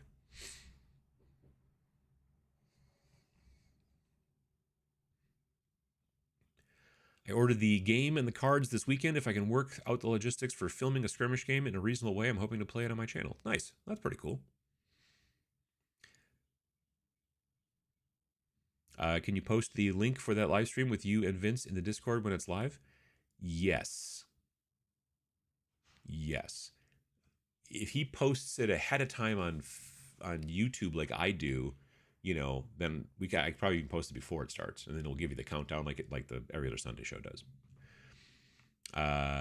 Sam was a tattoo artist. Yes, he was. I don't have any tattoos from him, but I have a tattoo that was put on me near him, which is to say, when I first met Sam, I was getting a tattoo at this tattoo parlor, and there was this long-haired guy that was over at the other chair, and he was like cleaning his station and stuff like that, and I was like, is that a golden demon? And it was the first one that he had won, and he had just won it recently, and then that's how we met, and then there you go. Because he had it on his little shelf next to his workstation. Please announce the live stream in advance. Please don't do it too late in the day. Everything past 5 p.m. your time is past midnight in Europe. Yeah, like I said, we're going to try, I don't know, probably sometime in the afternoon. But we'll see how it goes. I don't know that we can do it in the morning particularly. Will you be making merch for Majestic 13 and Death Wizards or even the Snarling Badger brand? I'd love a hat. We don't have a hat for Snarling Badger, but there's t-shirts. So again, if you go to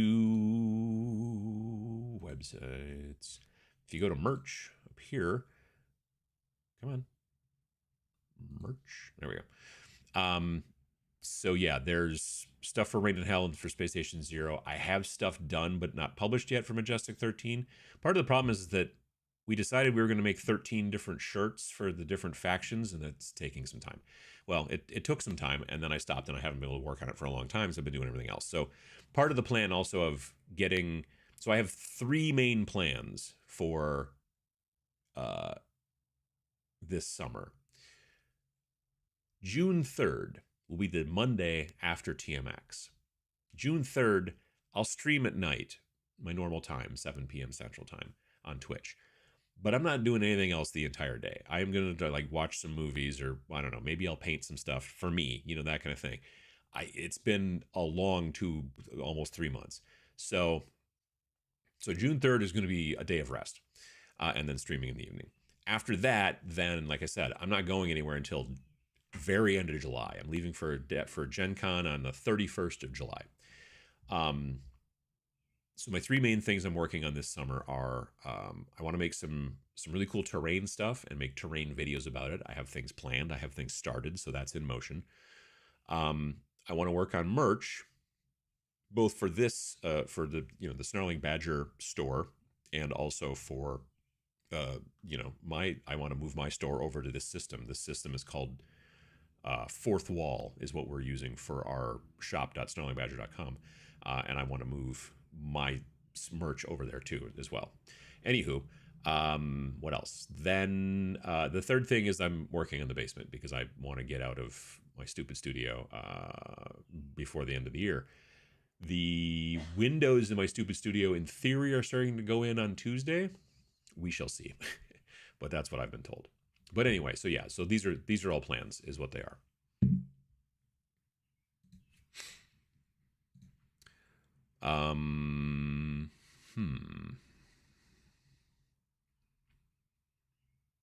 I literally just bought the game.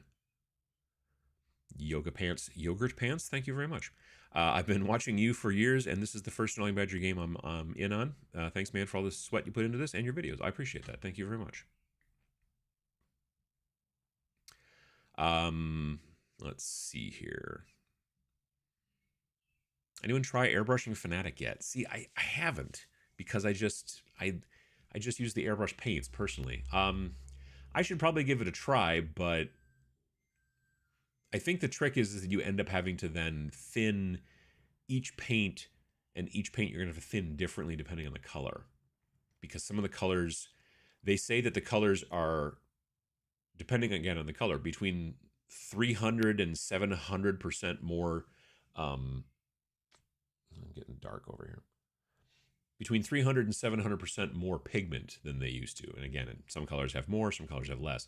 So in that situation, I would think, to some degree, you have to thin some of them more and thin some of them less to get to that sort of that, what do you call it? That skim milk kind of consistency is generally what you're looking for your airbrush, but I haven't tried it yet. I'm a fan of both X-Files and XCOM. Majestic 13 is right up my alley. Thanks for the game. Absolutely. My friend and I finally managed to play our first game, Majestic 13. Awesome game. Well, good. Good to hear. So if I buy watermarked PDF plus softcover black and white book, I get a book as well. Correct? Yeah. Yeah. You get the PDF right away, and then the book, they will print it and ship it to you. Good place for skeleton models would be the starter box for the now dead Rune Wars miniature game that was given out at a free at Adepticon about 6 years ago. I mean, you have to break them off those weird big bases, but yeah, I can see that. I have notebooks everywhere just for ideas. I think it's a good idea. I still scribble notes in an old notebook and scraps of paper. The thing about scraps of paper is that I will lose them. So having them in a thing, and again, the reason I do it with my phone is because then, I don't usually lose my phone. Plus the thing I do is also on the cloud. So if I do lose the phone, like in the river, I don't know why, but if I was like chasing a bird and then my phone fell in the river, again, neither of these things are things that happen frequently, but yes.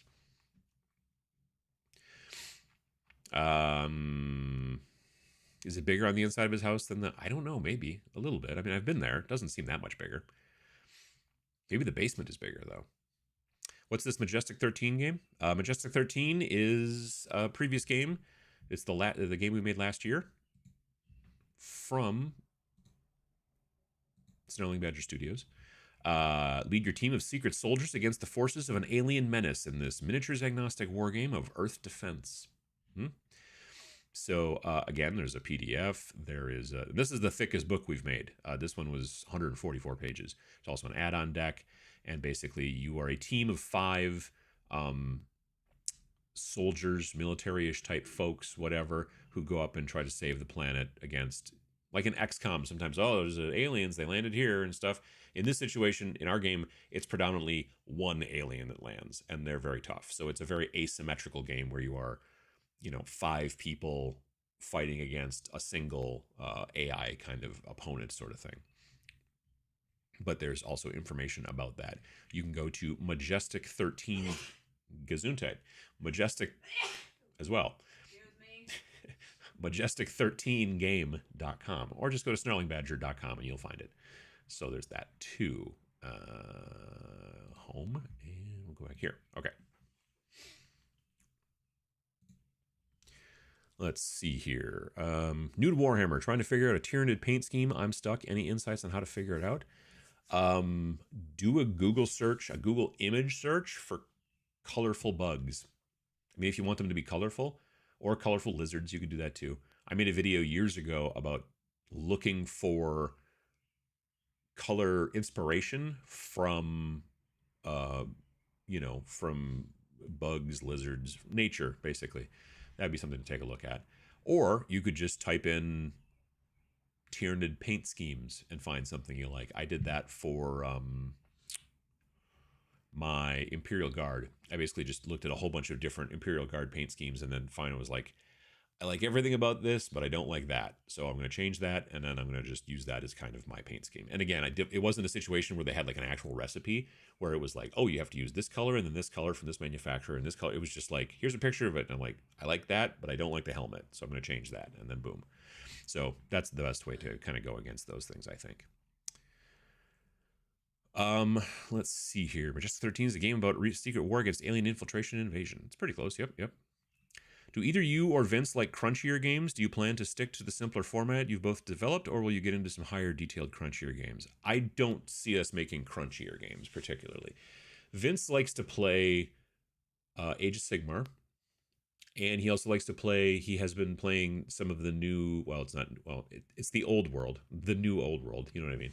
So he's done some of that. I don't want to play super crunchy games. I'm just not interested.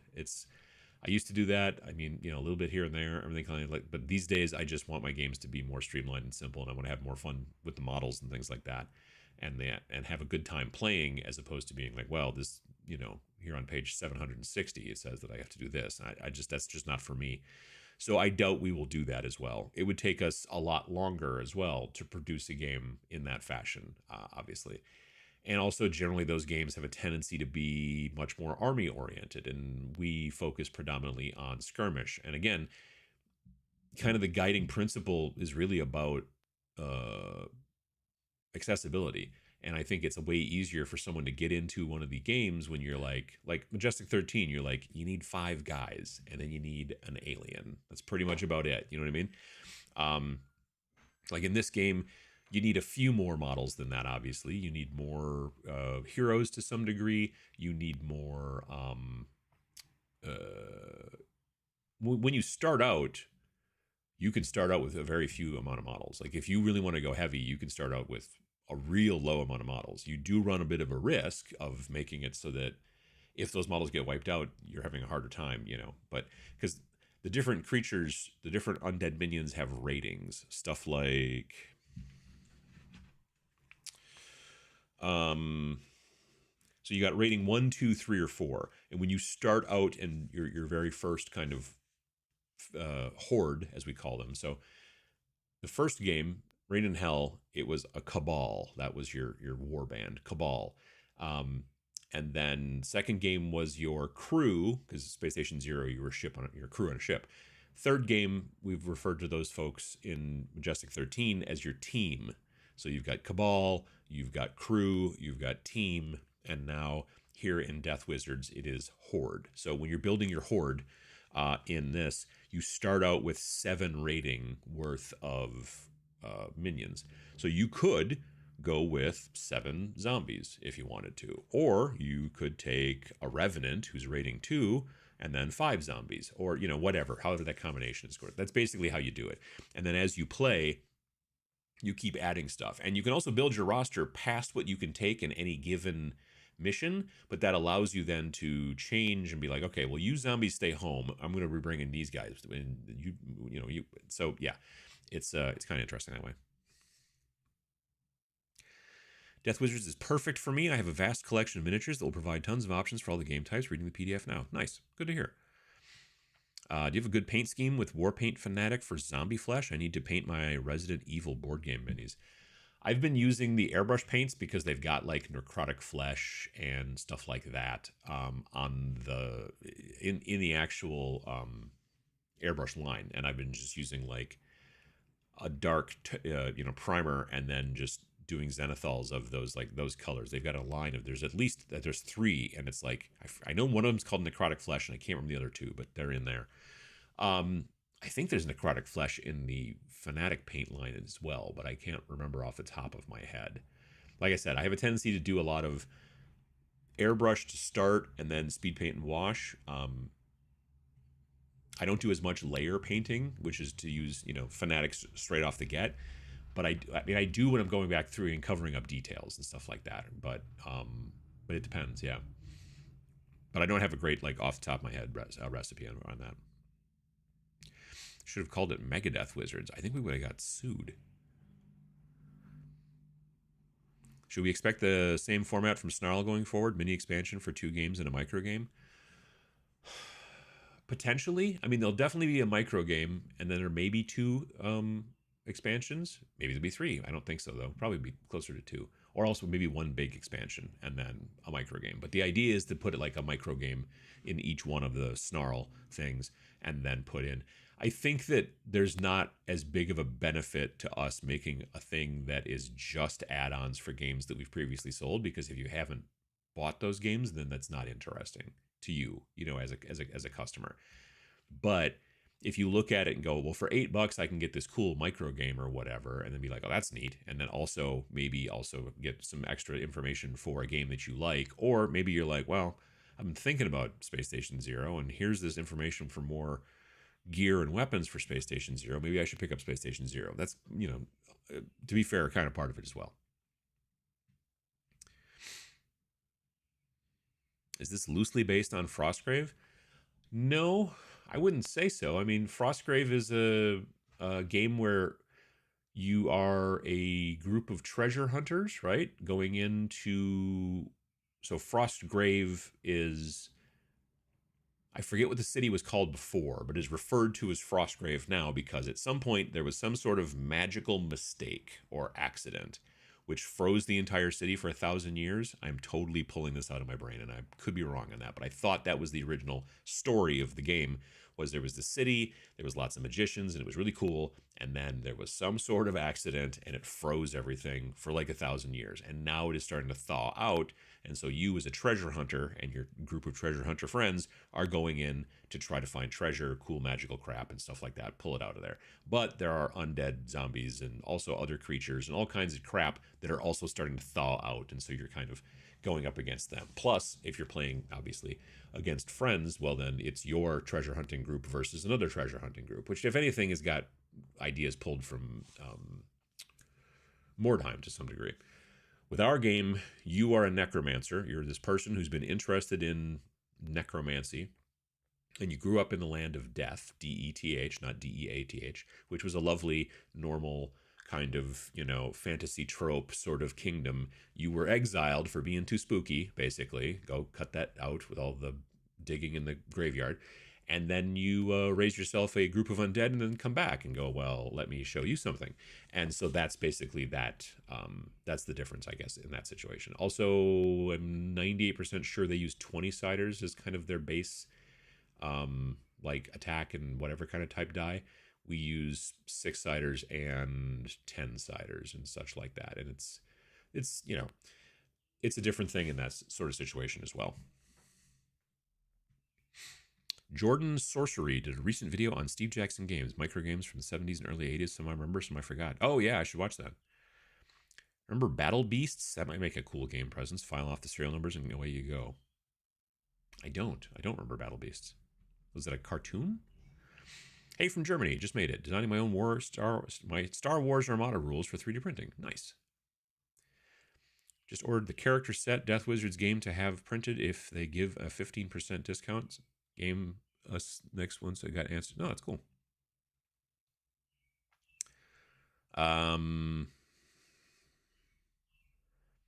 Try a light base color that you can tint with washes. Oh, the Tyranids, yep. I assume this year's Snarl will have more bigger heroes and monstrous creatures. Well, so I don't know, but here's the deal. The last issue had an add-on for Raid in Hell and Space Station Zero. So at the very least, I'm assuming this issue will have some sort of add-on for Majestic 13, because we haven't touched that one yet, but maybe then we'll also do, I don't know exactly. We haven't decided. I'm not sure if it will be an add-on yet. I don't know if we want to have an add-on for the game that in Snarl that for the game we just released this year. Maybe we do, maybe we don't. I'm not sure on that yet. We haven't really talked about it. We have talked about like the micro game, but we haven't talked about anything else on that front particularly. Lazy morning, I just got here. Good morning, but congrats on the new game. Well, thank you, Blue Nine. I appreciate that. Wrath and Glory is the current one? Gotcha. Okay. Great looking miniatures. Did you design them? No. The miniatures on the website. That's not the right page. Games, Death Wizards. These are designed and produced by Knucklebones Miniatures.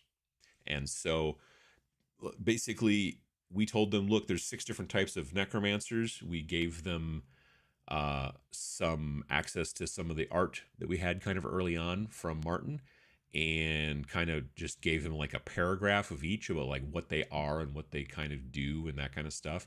So the War Reaper is in like this kind of chainmail and scale mail and has the big scythe. And then the controller, their job is, so the War Reaper is like a necromancer that gets into the fight. They're like, yeah, I got some zombies and stuff. That's cool, but I'm going to stab you with this thing directly. Whereas normally the necromancer's in the back telling the undead minions to do things for them, to do their bidding, I believe is the proper terminology. The controller is like that, but also can mess with other undead. So if you're playing in a versus game, the controller can be a real thing, but the controller can also control non-undead stuff to some degree as well. So the controller is like a mind taker to some degree. Monster Master is kind of a Frankenstein kind of guy, and when I say Frankenstein, I mean Dr. Frankenstein, not Frankenstein's monster. Spirit Caller works predominantly with ghosts, so they get benefits for using ghosts and things like that in their group. The Stitcher is very good at, like, he's basically a medic for the undead. Like he cares about his undead creations quite a bit. They're like friends of his, so he's constantly putting them back together and fixing them up and all that kind of stuff. And then the Dread Horde Master is basically, I mean, kind of what he says on the tin. He gets benefits for running more minions than fewer. So that's kind of the difference in there and all those kind of things. But yeah, these are all designed by Matty Knuckles from Knucklebones Miniatures. I do not know that Matty Knuckles is his real name, but that's okay. It's the internet. You can do that.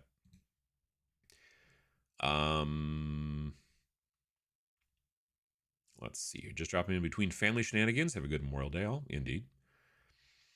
I've never actually painted NIDs, but have ideas for when I do. I have painted a few NIDs. I did a Kill Team back before Kill Team got into a situation that I didn't like, but yeah, I did. Mentioning garages, are minis safe to store in a garage? I keep mine in really useful boxes with magnetic sheet bottoms. It depends on the raccoon situation, at least in my opinion. Or maybe squirrels. There's some sort of rodents that like to hang out in our garage a lot and sometimes chew on things that we don't want them to chew on, as it turns out. So, like my bike, they chewed on the handle grips, which I'm like, that's not helpful. I'm assuming it's probably squirrels, but there's definitely some raccoons messing around there too because they leave footprints. Like squirrels don't have footprints like raccoons.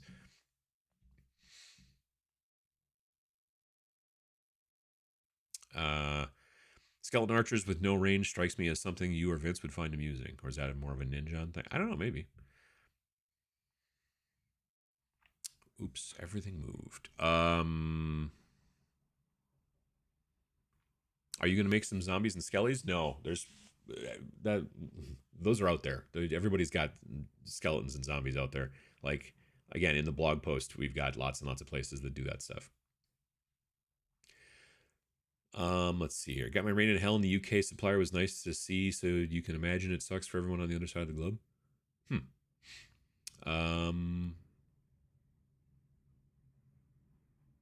Can you talk a bit about creating your team? Like I said, you start out basically with, you get 7 rating worth of stuff, and the different. So you pick a necromancer. Necromancers have a potential of 3 different starting stat blocks, and then you can kind of tweak them.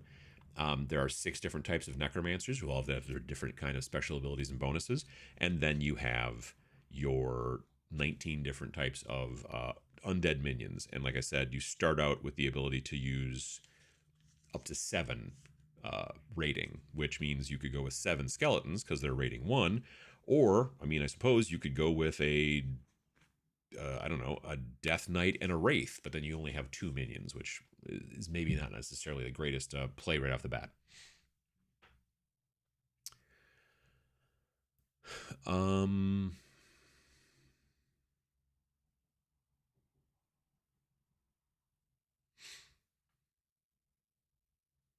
Let's see here. Morning from overcast Southern California. Have you played any of the Blacksite Studios games? I watched a game of Lunar one time. I bought bunch of their models, but I don't think I've actually played any of their games. Like I said, I watched a game of Lunar at Adepticon when it first came out, I think. I own Demon Ship from Malev, but have not had a chance yet to put it together. But I do own that.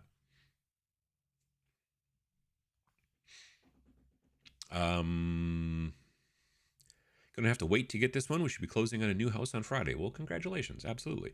The trick is with this is that it's never out of stock because it's print on demand. So it's not like, oh, it's sold out. You can't get it. Yeah, no, it's always available. Army Painter's Airbrush Medium is great. Have used it with all acrylics. Interest. Water-based acrylics, so that makes sense. Do you ever see Terry Torco around cons anymore? Yeah, I saw her at Adepticon this year. I hadn't seen her since before the pandemic. But yeah, I got to see her this year at Adepticon, so that was good. We had not talked to each other in quite some time. But yeah, it was very good to see her. Oops, clunked the mic. Let's see here. Rune Wars minis are on 25mm round bases. Source painting them right now. I thought they were on those square things. Rune Wars was a rank and flank game, wasn't it? Or am I thinking of something else? It was like plastic, rank and flank, unless they were on circle bases and you put them into rectangular trays. That could be, maybe. I hadn't thought about that. It's been a while. Like, I remember, because that game hasn't, I don't think has been in production for 6-7 years, right? Just cleaning out old YouTube subs and came across her channel. Yeah, no, she hasn't published anything on her channel, I think, in a long while. She's working as what is she? She's a managing editor at Monty Cook Games. So a lot of RPG stuff, mainly. Is there a theme/setting you'd like to make/play in the future? Well, I mean, at this point, we've done fantasy now. We've done sci-fi. We've done sort of X-Files-y, XCOM, UFO-y stuff. Rain in Hell was kind of fantasy, because it was like demons and stuff like that. I don't know. I'd like to head back into sci-fi at some point, I think that'd be kind of fun. But there's always all kinds of things. I don't know that we'll do historicals specifically. Maybe alternate history historicals. I mean, we already did that, actually, technically. We did alternate history historicals with Tanks for the Apocalypse. But, yeah. Sneezing Badger, indeed. Hi from Madison. Will Death Wizards be available at Tabletop Minions Convention? Sadly, no. We did not get the proof back fast enough to order more, and so it will not be there, unfortunately, which bums us out. But yeah, so if you are interested, I would purchase it now or whenever you want, and then it'll get shipped. But we won't have it at TMX, unfortunately. We will have Rain in Hell. Not a ton, but enough. Some. We'll have Majestic 13, and we'll probably have some copies of Space Station Zero because Vince is going to bring some because he has some. We ordered stuff to bring to Nova last year, and it showed up the day he left. So it's yeah. Can't wait to order Death Wizards and also the minis from Knucklebones. The Knucklebones minis are great. I'm looking forward to painting them. Saw Terry at Gen Con passing the last couple of years. She's quite busy with Renegade Game Studios. No, she was working for Renegade for a while, but she's worked there for a while, but then she has been working for Monty Cook since before the pandemic, maybe just after. Maybe yeah, it's been a while though, but she's been at Monty Cook Games. Because I got to talk to her about how much I enjoyed, even though I'm probably never going to play it, how much I enjoyed the Old Gods of Appalachia RPG, because that's Monty Cook put that out. It's based off of this really cool podcast. And I was just talking about it because her name's in it because she's managing editor and stuff. So that was very cool. Would Mirelurks from the Fallout Wasteland Warfare line work as enemies in Majestic 13? Oh, I mean, anything can be an alien if you just kind of paint it weird. Like, website, if I go up here, Majestic 13, like that big alien, that's, I think it's called like a mage hunter or something like that. It's a D&D guy. I just painted him with, Turbo Dork, like color shifting paints and stuff like that.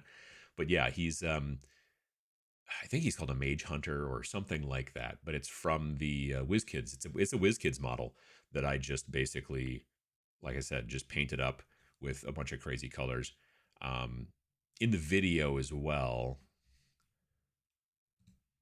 Let me turn off the audio, and we just keep scrolling. So there he is there. Again, like I said, that's a WizKids D&D model technically. I know that I've also got the other monster. Here, this guy. So that is, I forget what that thing's called too, but it's also a D&D type monster. Then I just used Turbo Dork color shift paints to make him all purpley metallic and then painted him up and all that jazz and stuff. So yeah, anything can be an alien if you believe in yourself. That's the way I look at it.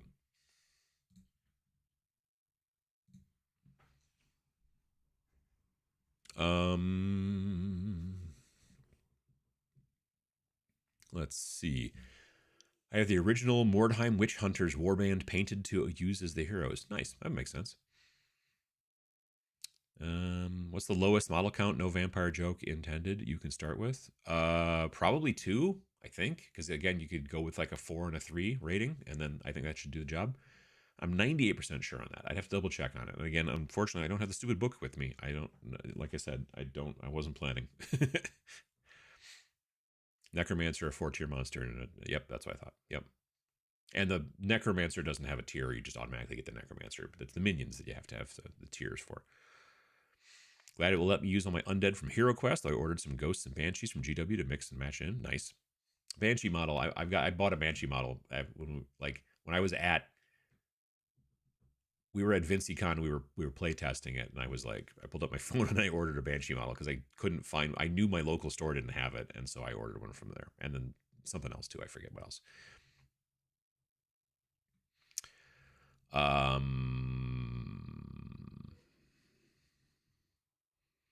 Bought my print-on-demand PDF combo on Wargame Vault, now the waiting game while I read the digital edition. Nice. Demonship, indeed. Yeah, I'm looking forward to working on that at some point soon. Digging the virtual Game Boy in the back here. Yeah, haven't turned that thing on in a while, but it's not a terrible place for it to sit. When I was at that Curiosities and Oddities expo yesterday, they had these like coffin like display cases and they had like little shelves inside. And I was like, I could put my miniatures in there. And then I'm like, no, because I want to put a display case back there with some miniatures in there. And I ordered one from Artist Opus. Who knows when I'll see it? I don't know. Round bases and trays. Okay, that's I think the smart way to go. I'm kind of a little astounded that GW didn't decide to go that way. Like, Conquest: The Last Argument of Kings. It is very smart that they put their models on round bases and then you put them in trays with that have round holes. Not only because then you can also use them in First Blood, which is more of a skirmishy, sort of skirmishy type game, a little bit closer to Age of Sigmar in my opinion as far as scale, not scale, but amount of models. But the other thing is that then you can turn the guy who's got the spear so he's not poking the guy in front of him in the butt. You know what I mean? You can turn him a little bit and that kind of stuff, and it just makes it easier to work with. So I was a little surprised they didn't go down that road. Would love a steampunk alternate World War One, 2 with steam Tesla mechs, similar to Conflict 47, but a bit earlier. They are working on a new version of Conflict 47. I was told this by a little bird who works at Warlord. I think that the problem is with sometimes some of these ideas that I'm like, I have no idea where you would get models for that. You know what I mean? Like that's kind of the problem always. Malev is a new game coming out called Pit Lord. Yep, I've heard about that.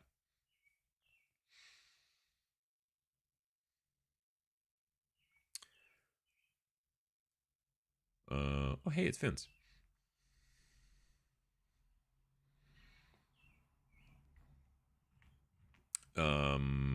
Let's see here. All right, cool. Well, folks, like I said, I appreciate people hanging out and checking out the game. I appreciate the people who've bought the game, and I hope that you have a good time with it. That's really the main crux of the idea here. Like I said, tomorrow at some point we're going to figure out, and we're going to have we'll announce that ahead of time.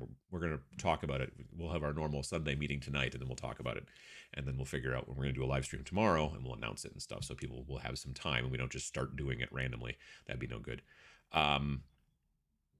But yeah, so we'll be doing that, and TMX is next weekend. So if you're coming to TMX, I hope to see you there. I'll be there. So, and if you're going to be there, then we'll probably see each other. It's not that big, really. It's bigger than it was. It's slightly bigger than it was last time because we're in a new facility. But in comparison, it's actually much more expensive than it is bigger. So there's that.